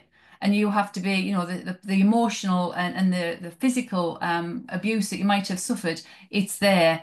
But if you have to pay your mortgage or you have to pay your rent, you cannot not go into work. So I think that's a key thing for me. It's understanding it's as well as the shoplifting, it's antisocial behaviour as well. It's harassment, it's abuse, and it's also, those are the things that we need to put into the mix. We are obviously looking at rolling out the prevention side, the target hardening side, putting people on the streets as well. But a key thing for me, I don't know if anybody knows about Buvidal, but very quickly, it's rather than methadone that you go to once or twice a day for a script. A methadone, if you're suitable for Buvidal or buprenorphine, it's 1 injection a month. And it really takes the heroin addiction away, and it helps. It has been I think there's some excellent work done in Wales and getting people away from their addiction, but also people take drugs to mask other things that's happened, harm, abuse, and other things. So there is a package that we need to put around them. But part of this absolute spiral of shoplifting, we need to address the drug addictions. So for me, in that national role, one for policing, for finance, and the other one for drug and alcohol, what I can't understand, and it's really difficult, is that if we need money for this drug, but if we do get the money, it would reduce demand, it would reduce the crime, it would reduce the victimization, it would reduce court time, it would reduce prison times, it would reduce children going into children's homes. It would hopefully get people into work because you're in a better situation. So it helps on the work and pensions, it helps on the growth and the development there. However, working at a national level, you see that sometimes everybody works in silos. So I've just mentioned all the beneficiaries there, but who's asking for the Buvidal or the buprenorphine? Nobody. So I'm trying to say, like, I think this is a treasury issue. I think we need to take it up to Rachel around that. And so there's loads going on in the drug space and diversion space, and obviously there's some fantastic stuff in the criminal justice. And just the last point before I know give for David to come in as well, because hopefully we'll have some discussions and time for lots of questions. Because I lead on finance, we're making a case to get more police on the streets, and there's certain areas, particularly in the northeast, where we haven't got back to 2010 levels. So I'm always advocating that at least all those left behind forces get the numbers back up. And last week we were really pleased. I think it was actually the week before, we got an extra £100 million. So £200 million has now gone into that front line. So that's police, PCSOs and specials. For Durham, that means it's an additional £2 million to go for. But it's really, really important that we work together, because as a police and crime commissioner, I'm a victim commissioner. And what I want to do more than anything is to prevent crime occurring in the first place, which reduces the victims, it reduces demand, and it helps us do that visibility that everybody wants us to do. So that's me very quickly in a nutshell, and I'll pass over to my colleague who were really great to work with, which is David Allen. Excellent. Thank you very much, Joy. And over to you, David, Police and Crime Commissioner for Cumbria. Over to you. Thank you very much. As Joy says, yes, we do work really close together on a number of things, not least of which is some of our road policing work. Joy is one of the leads for that in relation to reducing sort of deaths and serious injuries on our roads, and we're doing some work with her from Cumbria on that. Sticking to the sort of point of today, now my background is I was a police officer. I joined Cumbria Police in 1986 and then went down to the National Crime Squad and eventually headed up the Interpol and Europol bureaus for the National Crime Agency. So to me, sort of last May, the election was a bit like coming back home. Knocked on, well, thousands of doors in the year leading up to the election. And you're right, one of the main issues that constantly got reported was, that people want to see more visible policing. And this impacts on retail crime. If there aren't a visible presence, a deterrence, criminals think they can get away with pretty much anything. Now, I'm really pleased to report in Cumbria we have ex-Merseyside officer who's our chief constable, Rob Carden, and I think it's fair to say his view on how we deal with criminality is really refreshing. Cumbria has a sort of tagline of its 4 C's. One of the 4 C's is contempt for criminality. That's ruffled a few feathers in Cumbria because they're going, that's quite a hard phrase. And what he means by that is actually, if you commit a crime in Cumbria, you're in play. You will be dealt with and you will face justice.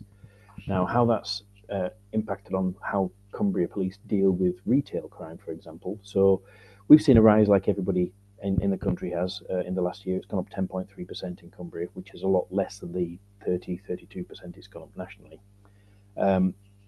But we've also seen a corresponding rise in our positive outcomes, so our detections and arrests and what have you. So we've got a nearly 40% positive outcome rate compared to the national average of 22.7%. And that's because actually if a crime happens, the police will be sent and they will do their very, very best to get the perpetrator.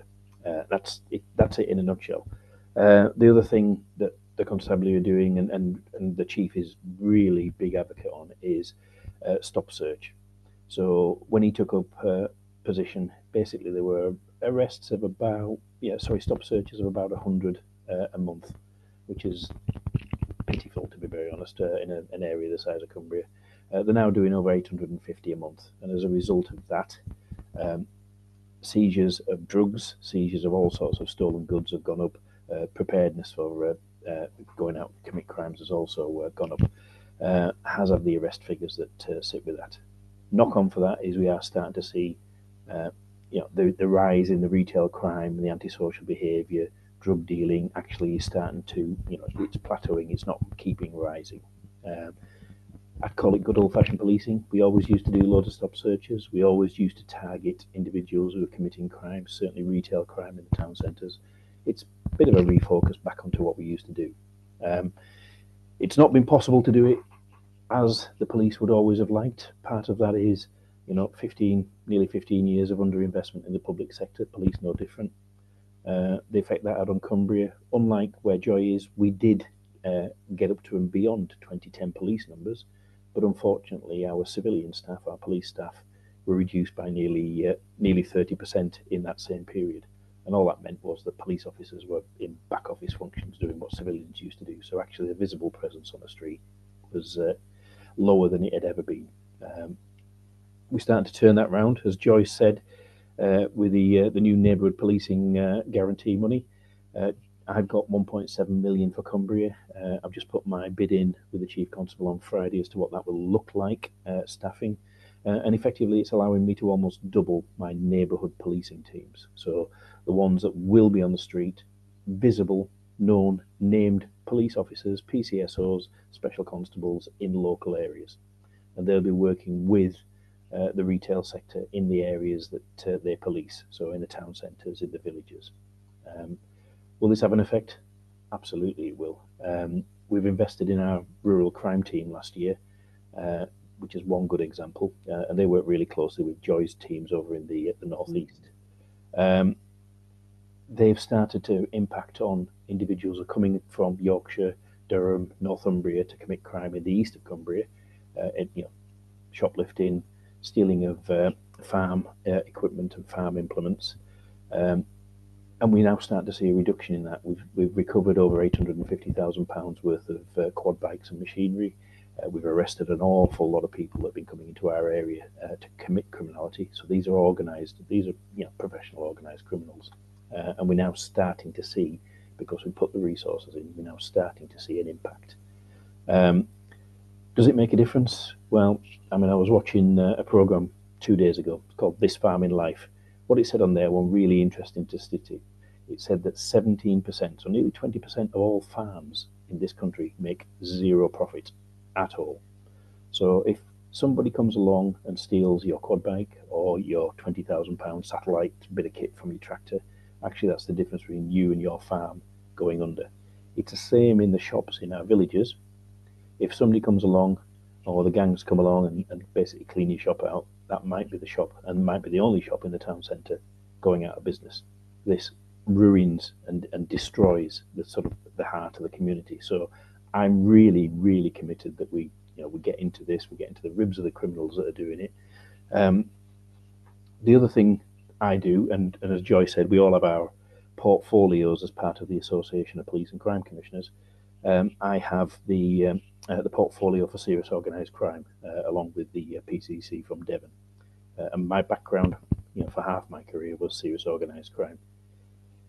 It is no surprise to anybody on this call, I would imagine, that there are gangs out there that are organised. They come into our town and city centres and they target the high-end shops, perfumes and various other stuff, things that they can sell really quickly and really easily, and they try and clean the shops out.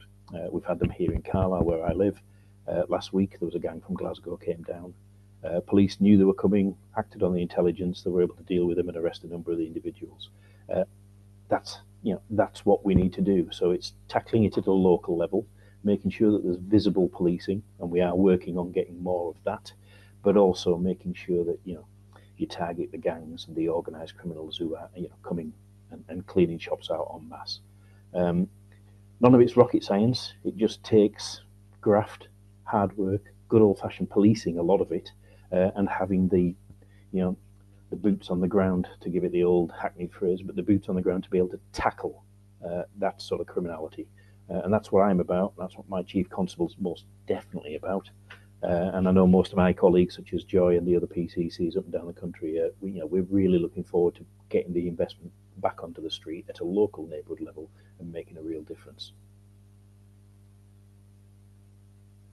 Fantastic, David. Thank you very much to both of you, listening to the actions. And I think what's great from what both of you have said today is about the cash injection that has come into policing, the 200 million that Joy spoke about. And obviously that, like you have said, in terms of resources, will really, really make a very, very huge difference. There's nothing as comforting as seeing visible policemen around, PCSOs, just trying to make sure, you know, it's terrible what people have to live around their homes and feel very unsafe, you know, in this day and age. That's just not right. So really, really pleased to hear about the actions that are being, you know, that are taking place at this moment in time, and to just say thank you for all the hard work that you both do, and the rest of our cooperative PCCs across the country. Right, I believe we've got 5 more minutes. So if there's anybody who's got pressing questions for Joy and Alan, if you can just put your hands up, and Gareth, or could you just let me know if there's anybody that's willing to ask any question right now whilst they're still here, because if they're gone now, I'm not going to get them. Any questions for Joy and David, our PCCs from Cumbria and Durham?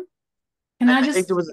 I was just going to say there was a question in the chat which Joy has picked up. You might want to just expand on. Yeah, I was going to say this is very much something that I've picked up as PCC. I mentioned addictions and substance misuse, and that does include gambling as well. Really, really hidden harm, particularly in the north.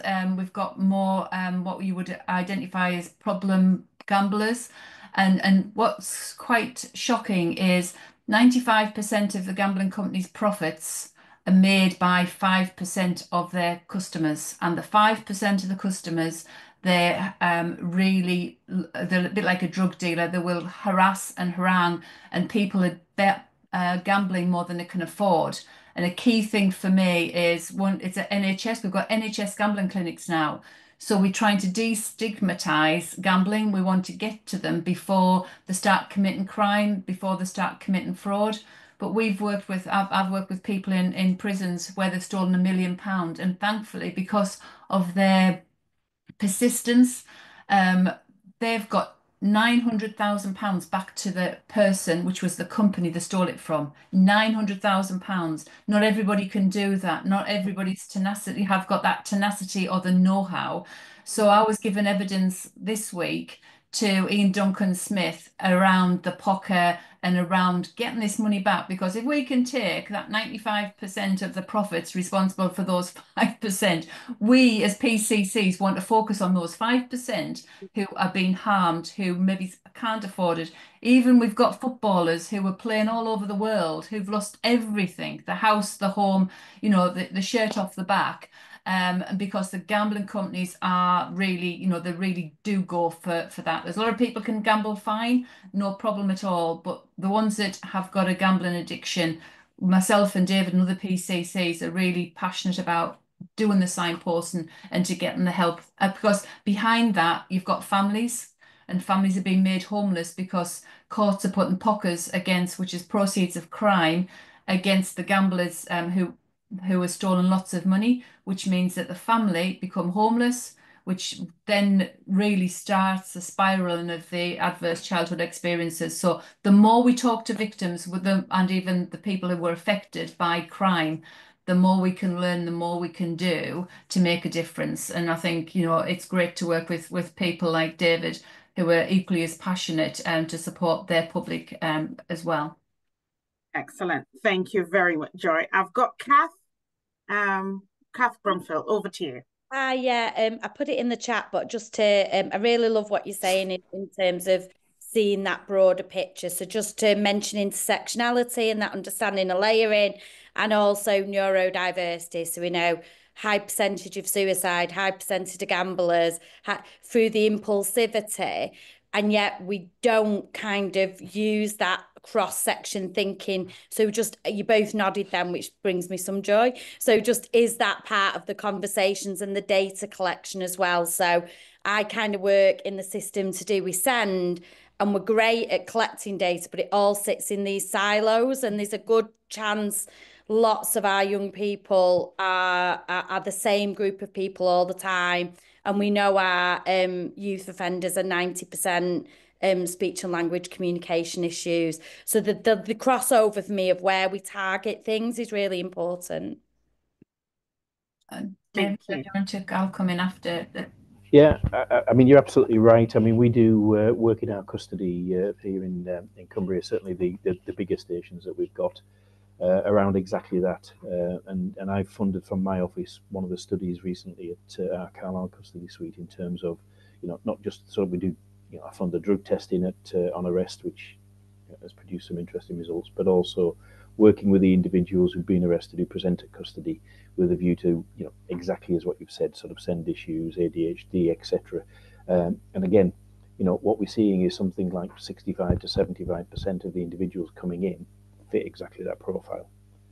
So, you put in additional help, additional resource to try and, oddly, being an ex-cop, and a lot of folk get surprised at this, I'm all about, it's actually cheaper, it's easier, it's better if you can get in at the front end and prevent rather than, dealing with the criminal justice outcomes at the end. That's expensive and it's slow and, doesn't necessarily always help. So I also fund a thing called our Pathways program, where we concentrate, to be very honest, on the sort of youth side at the moment, but we are trying to divert away from criminal justice, put them into sort of learning programs, and a lot of those are individuals with mental health, ADHD, SEND issues. And what we've found actually is, based on last year's data, 90% of the individuals that we divert from their first offence do not go on to re-offend. I mean, that's incredible results, 90%. Yeah. All right, I've only got 1 year's data set, so cautious around that, but that's pretty impressive just for 1 year. Definitely pretty impressive, David. Thank you very much for that. John, and that will be the only question I'll be able to take at this time. Thank you. Right. Over to you, John. Thank you very much. That was an amazing presentation by both of you. One of the things I've observed is that the police have been held back by some silly targeting, setting targets which bear no relationship to the police performance at all. Have you stopped that? Okay. Joy, do you want to jump in on that one? Yeah, I probably still need some examples, but hopefully I think it's about sometimes for me that the issue with targets is where you work in, we tend to chair the local criminal justice board.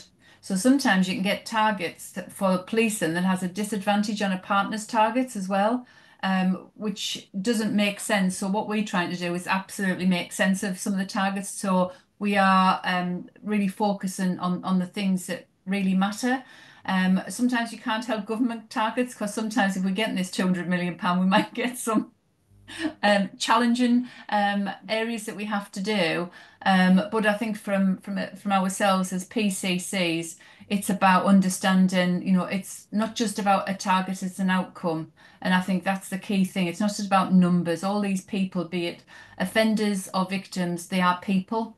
And I think it's understanding that. And the more that we hear the lived experience, both from the victim, but also the lived experience of an offender, because if you understand their journeys, you could get 10 people telling you to go to a similar appointment for a drug or an alcohol or a probation. You're set up to fail in some cases. So I think it's understanding the data, as David said. It sometimes gives you more questions than answers, but I think that's where, as we as PCCs, we need to be evidence-led, data-driven, problem-solving partnership approach. And I think that's a key thing because we are only one small cog in the machine, and a lot of it links to the public, it links to our community voluntary sector, it links to our local authorities. So again, we all got targets and if we get some incentives, so hopefully we can try and make sense of it, I hope. Thank you very much, Joy. To you, David, you did mention quad bikes. Do me a favor, do get all of them. They're all naughty little boys with their balaclavas. So very. Yeah, they're a nuisance, especially in the rural areas Yeah. that sort of join mine and Joy's counties together. They're well, they're more than a nuisance. They're an absolute blight, which we do target them. Yeah. Right, we can't be more grateful to both of you this afternoon. Thank you so much. And to the rest of you watching, we've got further information on our cooperatives work and policy for retail crime and policing, and that could be found in our Rebuilding Policing and Criminal Justice publication. So please click on that. You will be on our website for further information. Thank you both so much for joining us this afternoon, and enjoy the rest of the day. Back to you, Gareth. Thank you.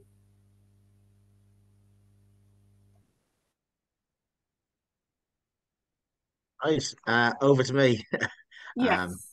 Get the tech going. There we go. Right. So a couple of minutes over, but that's absolutely fine. It's been a great session today. What I'm going to do is just run through our cooperative party manifesto building for this May and for a range of our policies for local government. I will actually put the link in the chat, and I'll read it out as well. Oh, that's not quite worked. If that's come up, there we go. So the website for this, it's Build Your Own Cooperative Party Manifesto, and it's just party.coop/local/manifesto. So we do this each year where we give our local government candidates a range of options to include within their campaign for the May elections.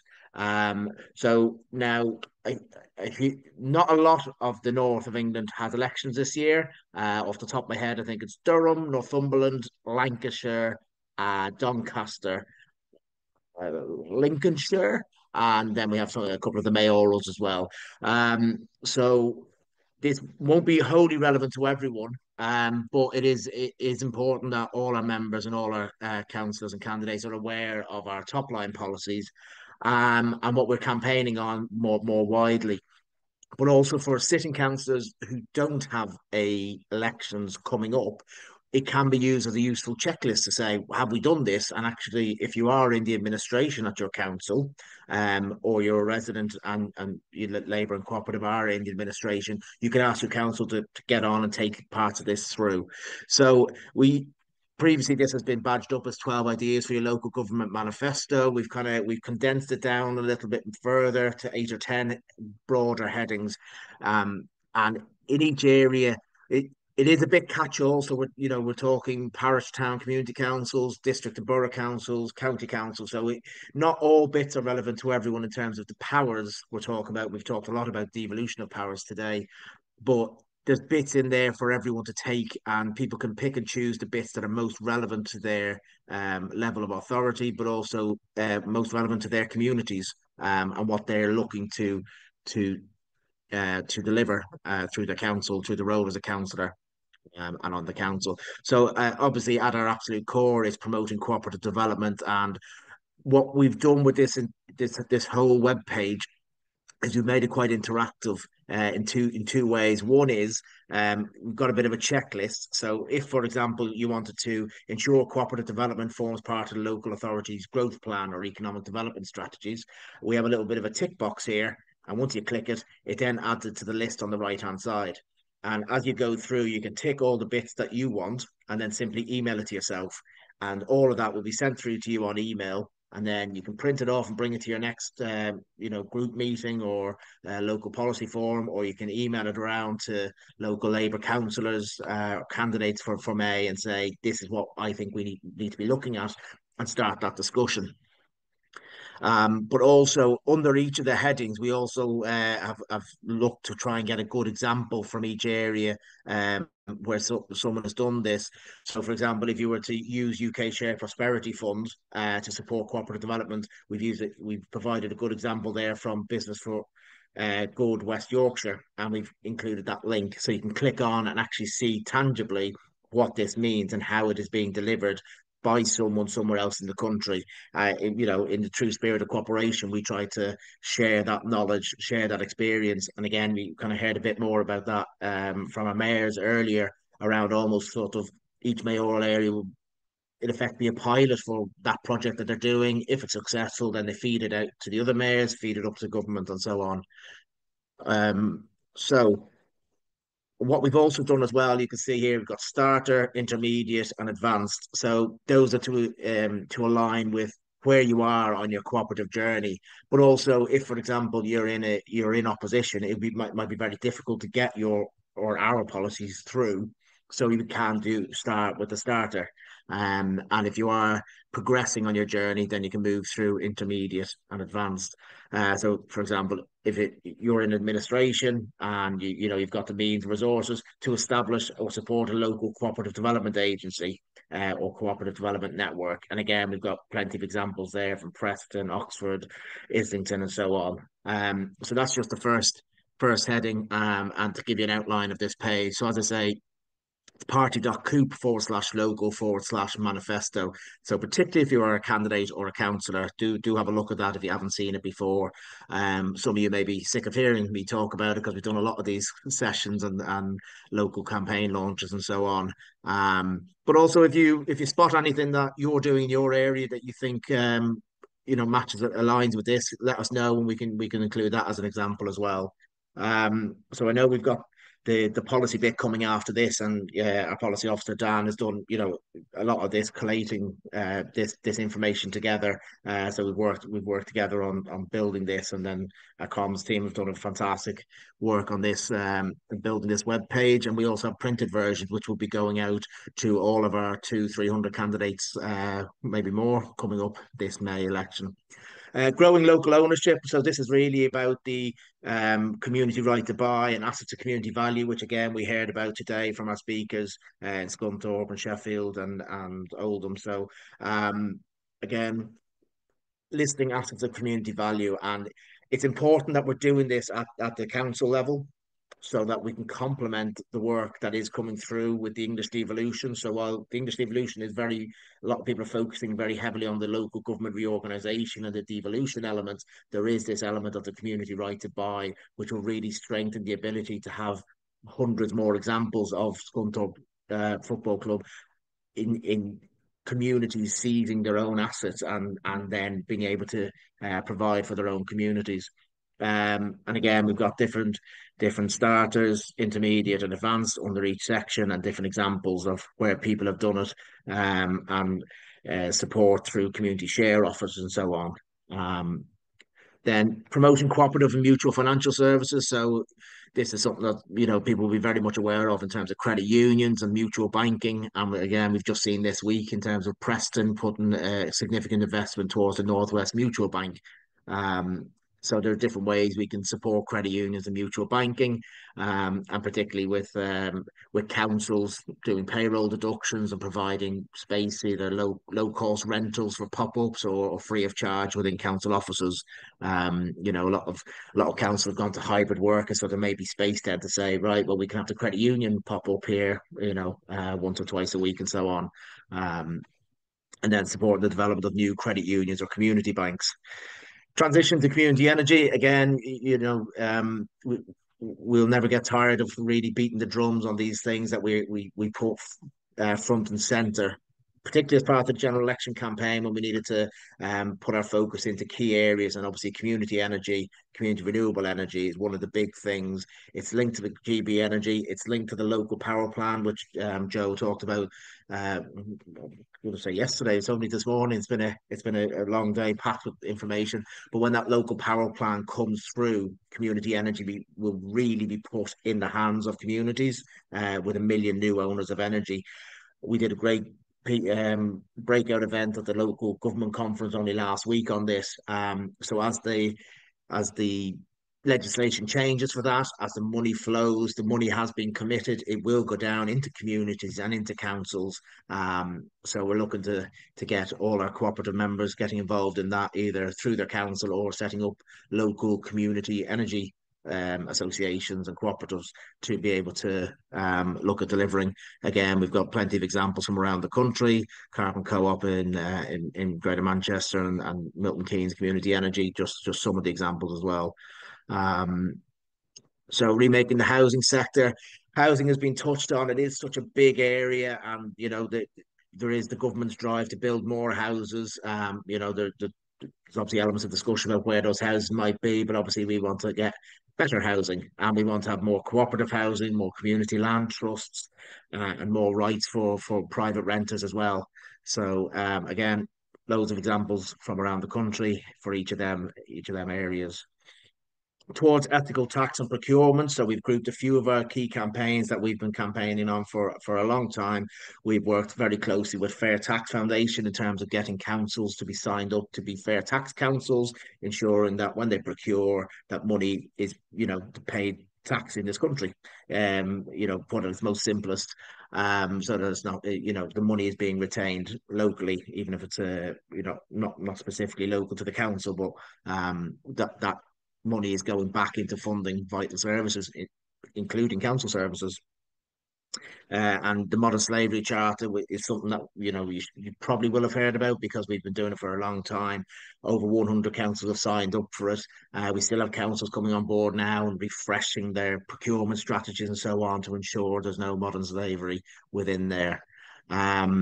Achieving food justice, again, this is another long-term campaign and essentially won't go away until food poverty has been eradicated.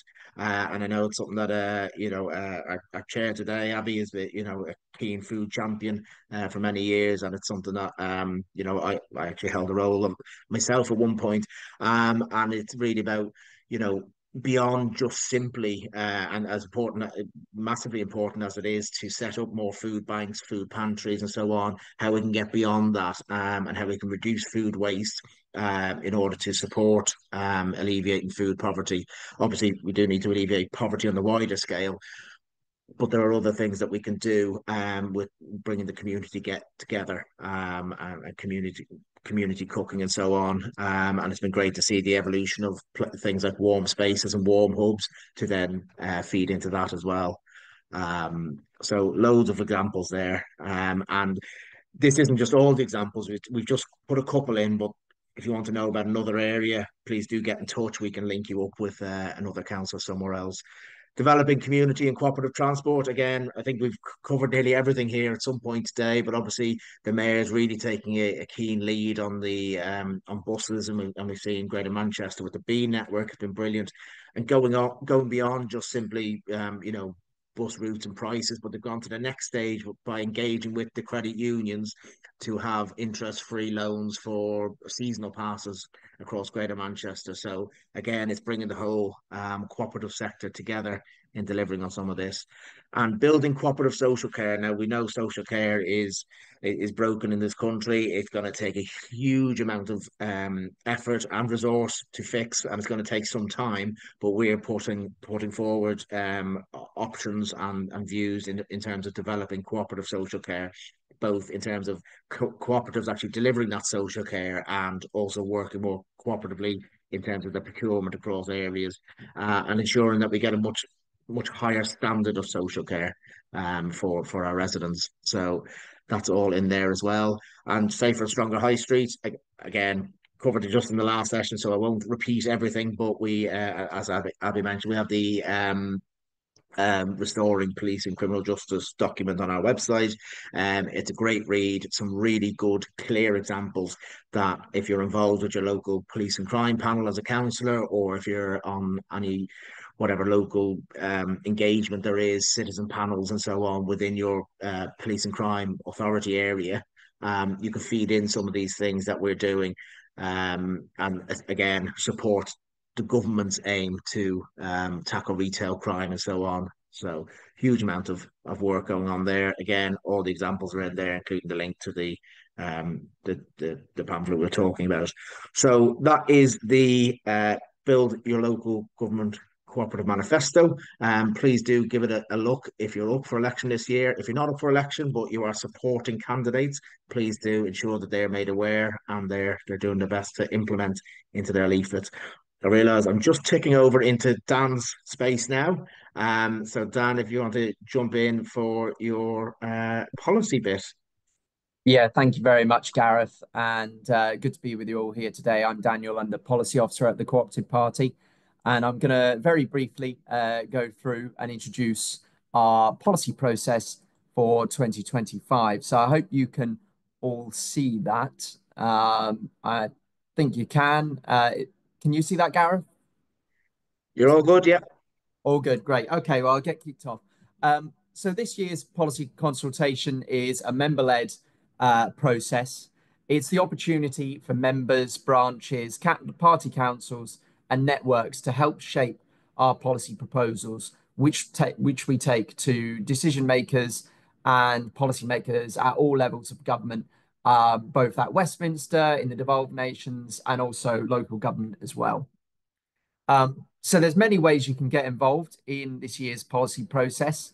And I think that probably the biggest basis is two different ways, either as an individual submitting through our online consultation, or as a group And that can be a local branch, a party council, a national party, as I mentioned, so Scotland, Wales, Northern Ireland, and then finally as part of our equalities networks. But the key message is we want to hear from you all. And, we really think that's a real benefit to the development of our policies. It helps ensure we're getting expertise and lived experience from our members and our representatives at every level across the country. This year's policy topics are two forward focused topics, which I think are really important as we go forward in this parliamentary term under this Labour and cooperative government. So they are the future cooperative economy. What will it look like going forward, and how can it adapt to rapidly changing labour markets and technology, and also equalities policy as well.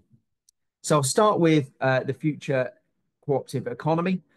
This is really kind of building on the historic commitment which we received from the Labour government to double the size of the cooperative sector within the next Parliament.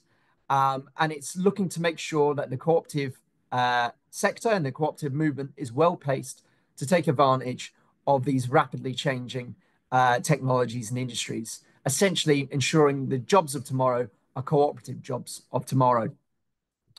So I'm going to touch on a few big issues and challenges, and then just briefly outline why I think some of the co-op models can provide an alternative, just to get some ideas flowing and discussions started for you to do your consultation submissions. So as we know, big tech has had a real profound impact on our lives over the last 30 years. Some of the changes have been positive. We've become more interconnected, but significant concerns are also there around the influence of big tech and its impact on society and the economy.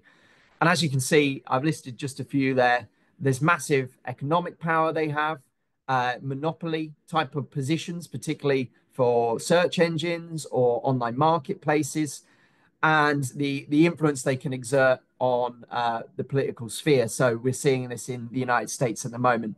Also issues with use of data, privacy, misinformation, and the societal harms that creates.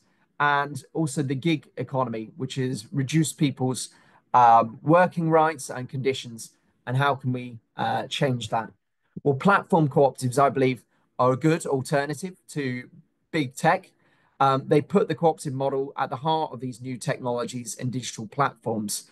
And I've put two examples here, which I think are really exciting and interesting. Fairbnb, which, as you can imagine, is an alternative to Airbnb, operating across the UK and also continental Europe.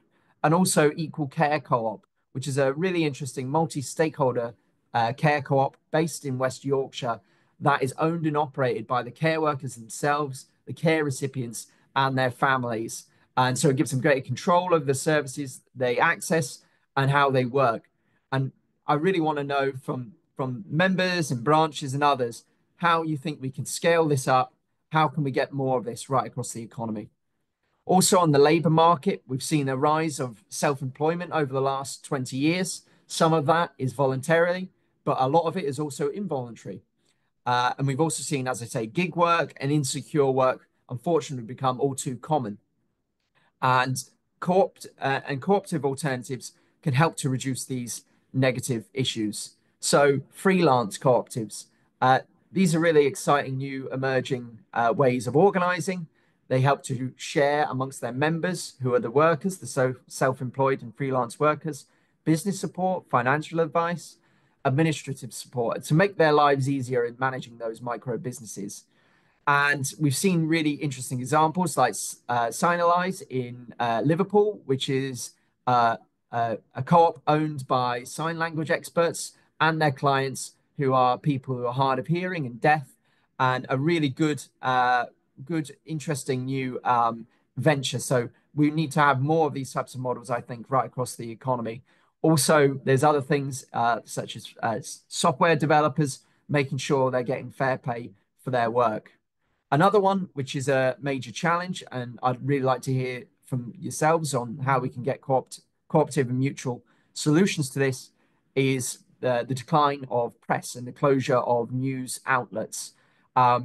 There's issues with concentrated ownership. There's issues with the closure of historic publications. And all of this has a knock-on effect on civic engagement, the lack of public scrutiny, but also people not knowing what is factual information when making decisions in the public realm or in politics. So this has major impacts on our society. And co-ops can once again provide an alternative to the changes we're seeing, but they're small scale at the moment. And that is the issue. So we need to know, and we need to figure out a policy platform ourselves as to how we can grow some of these examples, which are listed there.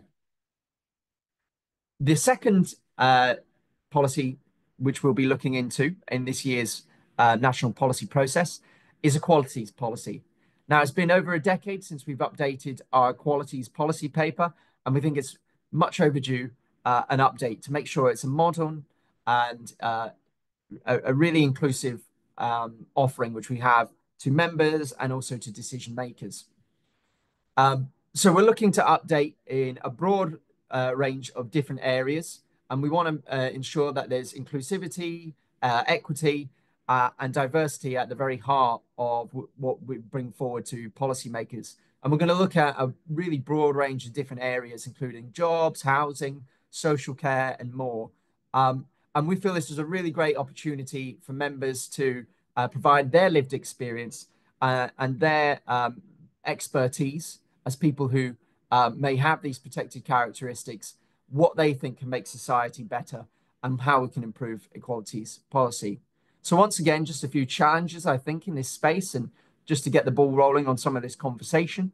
The Equalities Act was one of the final landmark acts for the last Labour government. It was viewed as a world-leading piece of legislation when it came in, but it's been 15 years since that was introduced in 2010, and we feel that potentially there could be an update in this just to make sure it still remains world-leading. So what we're going to be asking, one of the questions, is to how can we improve it? How can we strengthen it? Is there other things which needed to be added to it in terms of protected characteristics or other clauses to make sure people have access and inclusion right across society and the economy? And then another major challenge is violence against women and girls. And you'll have heard from our PCCs earlier, some of the actions they're taking in their local constituencies. And this is a real key issue for them. And Joy Allen and David Allen, they have big plans to tackle violence against women and girls. But we want to make sure our offering in this space on a national and also local level is up to date as it possibly can be, and will work effectively to safeguard women and girls right across the UK. So that's a quick run through of some of the policies areas we'll be looking into. We're really excited to hear from you all. And we really want to hear from as many of you as absolutely possible. So here's some of the resources which are related to the policy process for this year. There's the portal, which we have online, which has FAQs and all the resources you should need to be able to make a submission, whether individually or as a group. And also a key date. It's going to run from now until the 13th of June. And from your submissions, I'll develop, along with our NEC, our policy subcommittee, new policy papers, which will be launched and then voted on at the annual conference for the Co-operative Party, which will be the 15th and 16th of November. And if you've got any further questions on anything today related to this, please do get in touch on that email below, policy@party.coop. Thanks very much. I'll pass back to Abigail now. Thank you very much, Dan, for all of that. And thank you for all your hard work with our policy committee, which I also chair. So I know how hard you work. So truly grateful.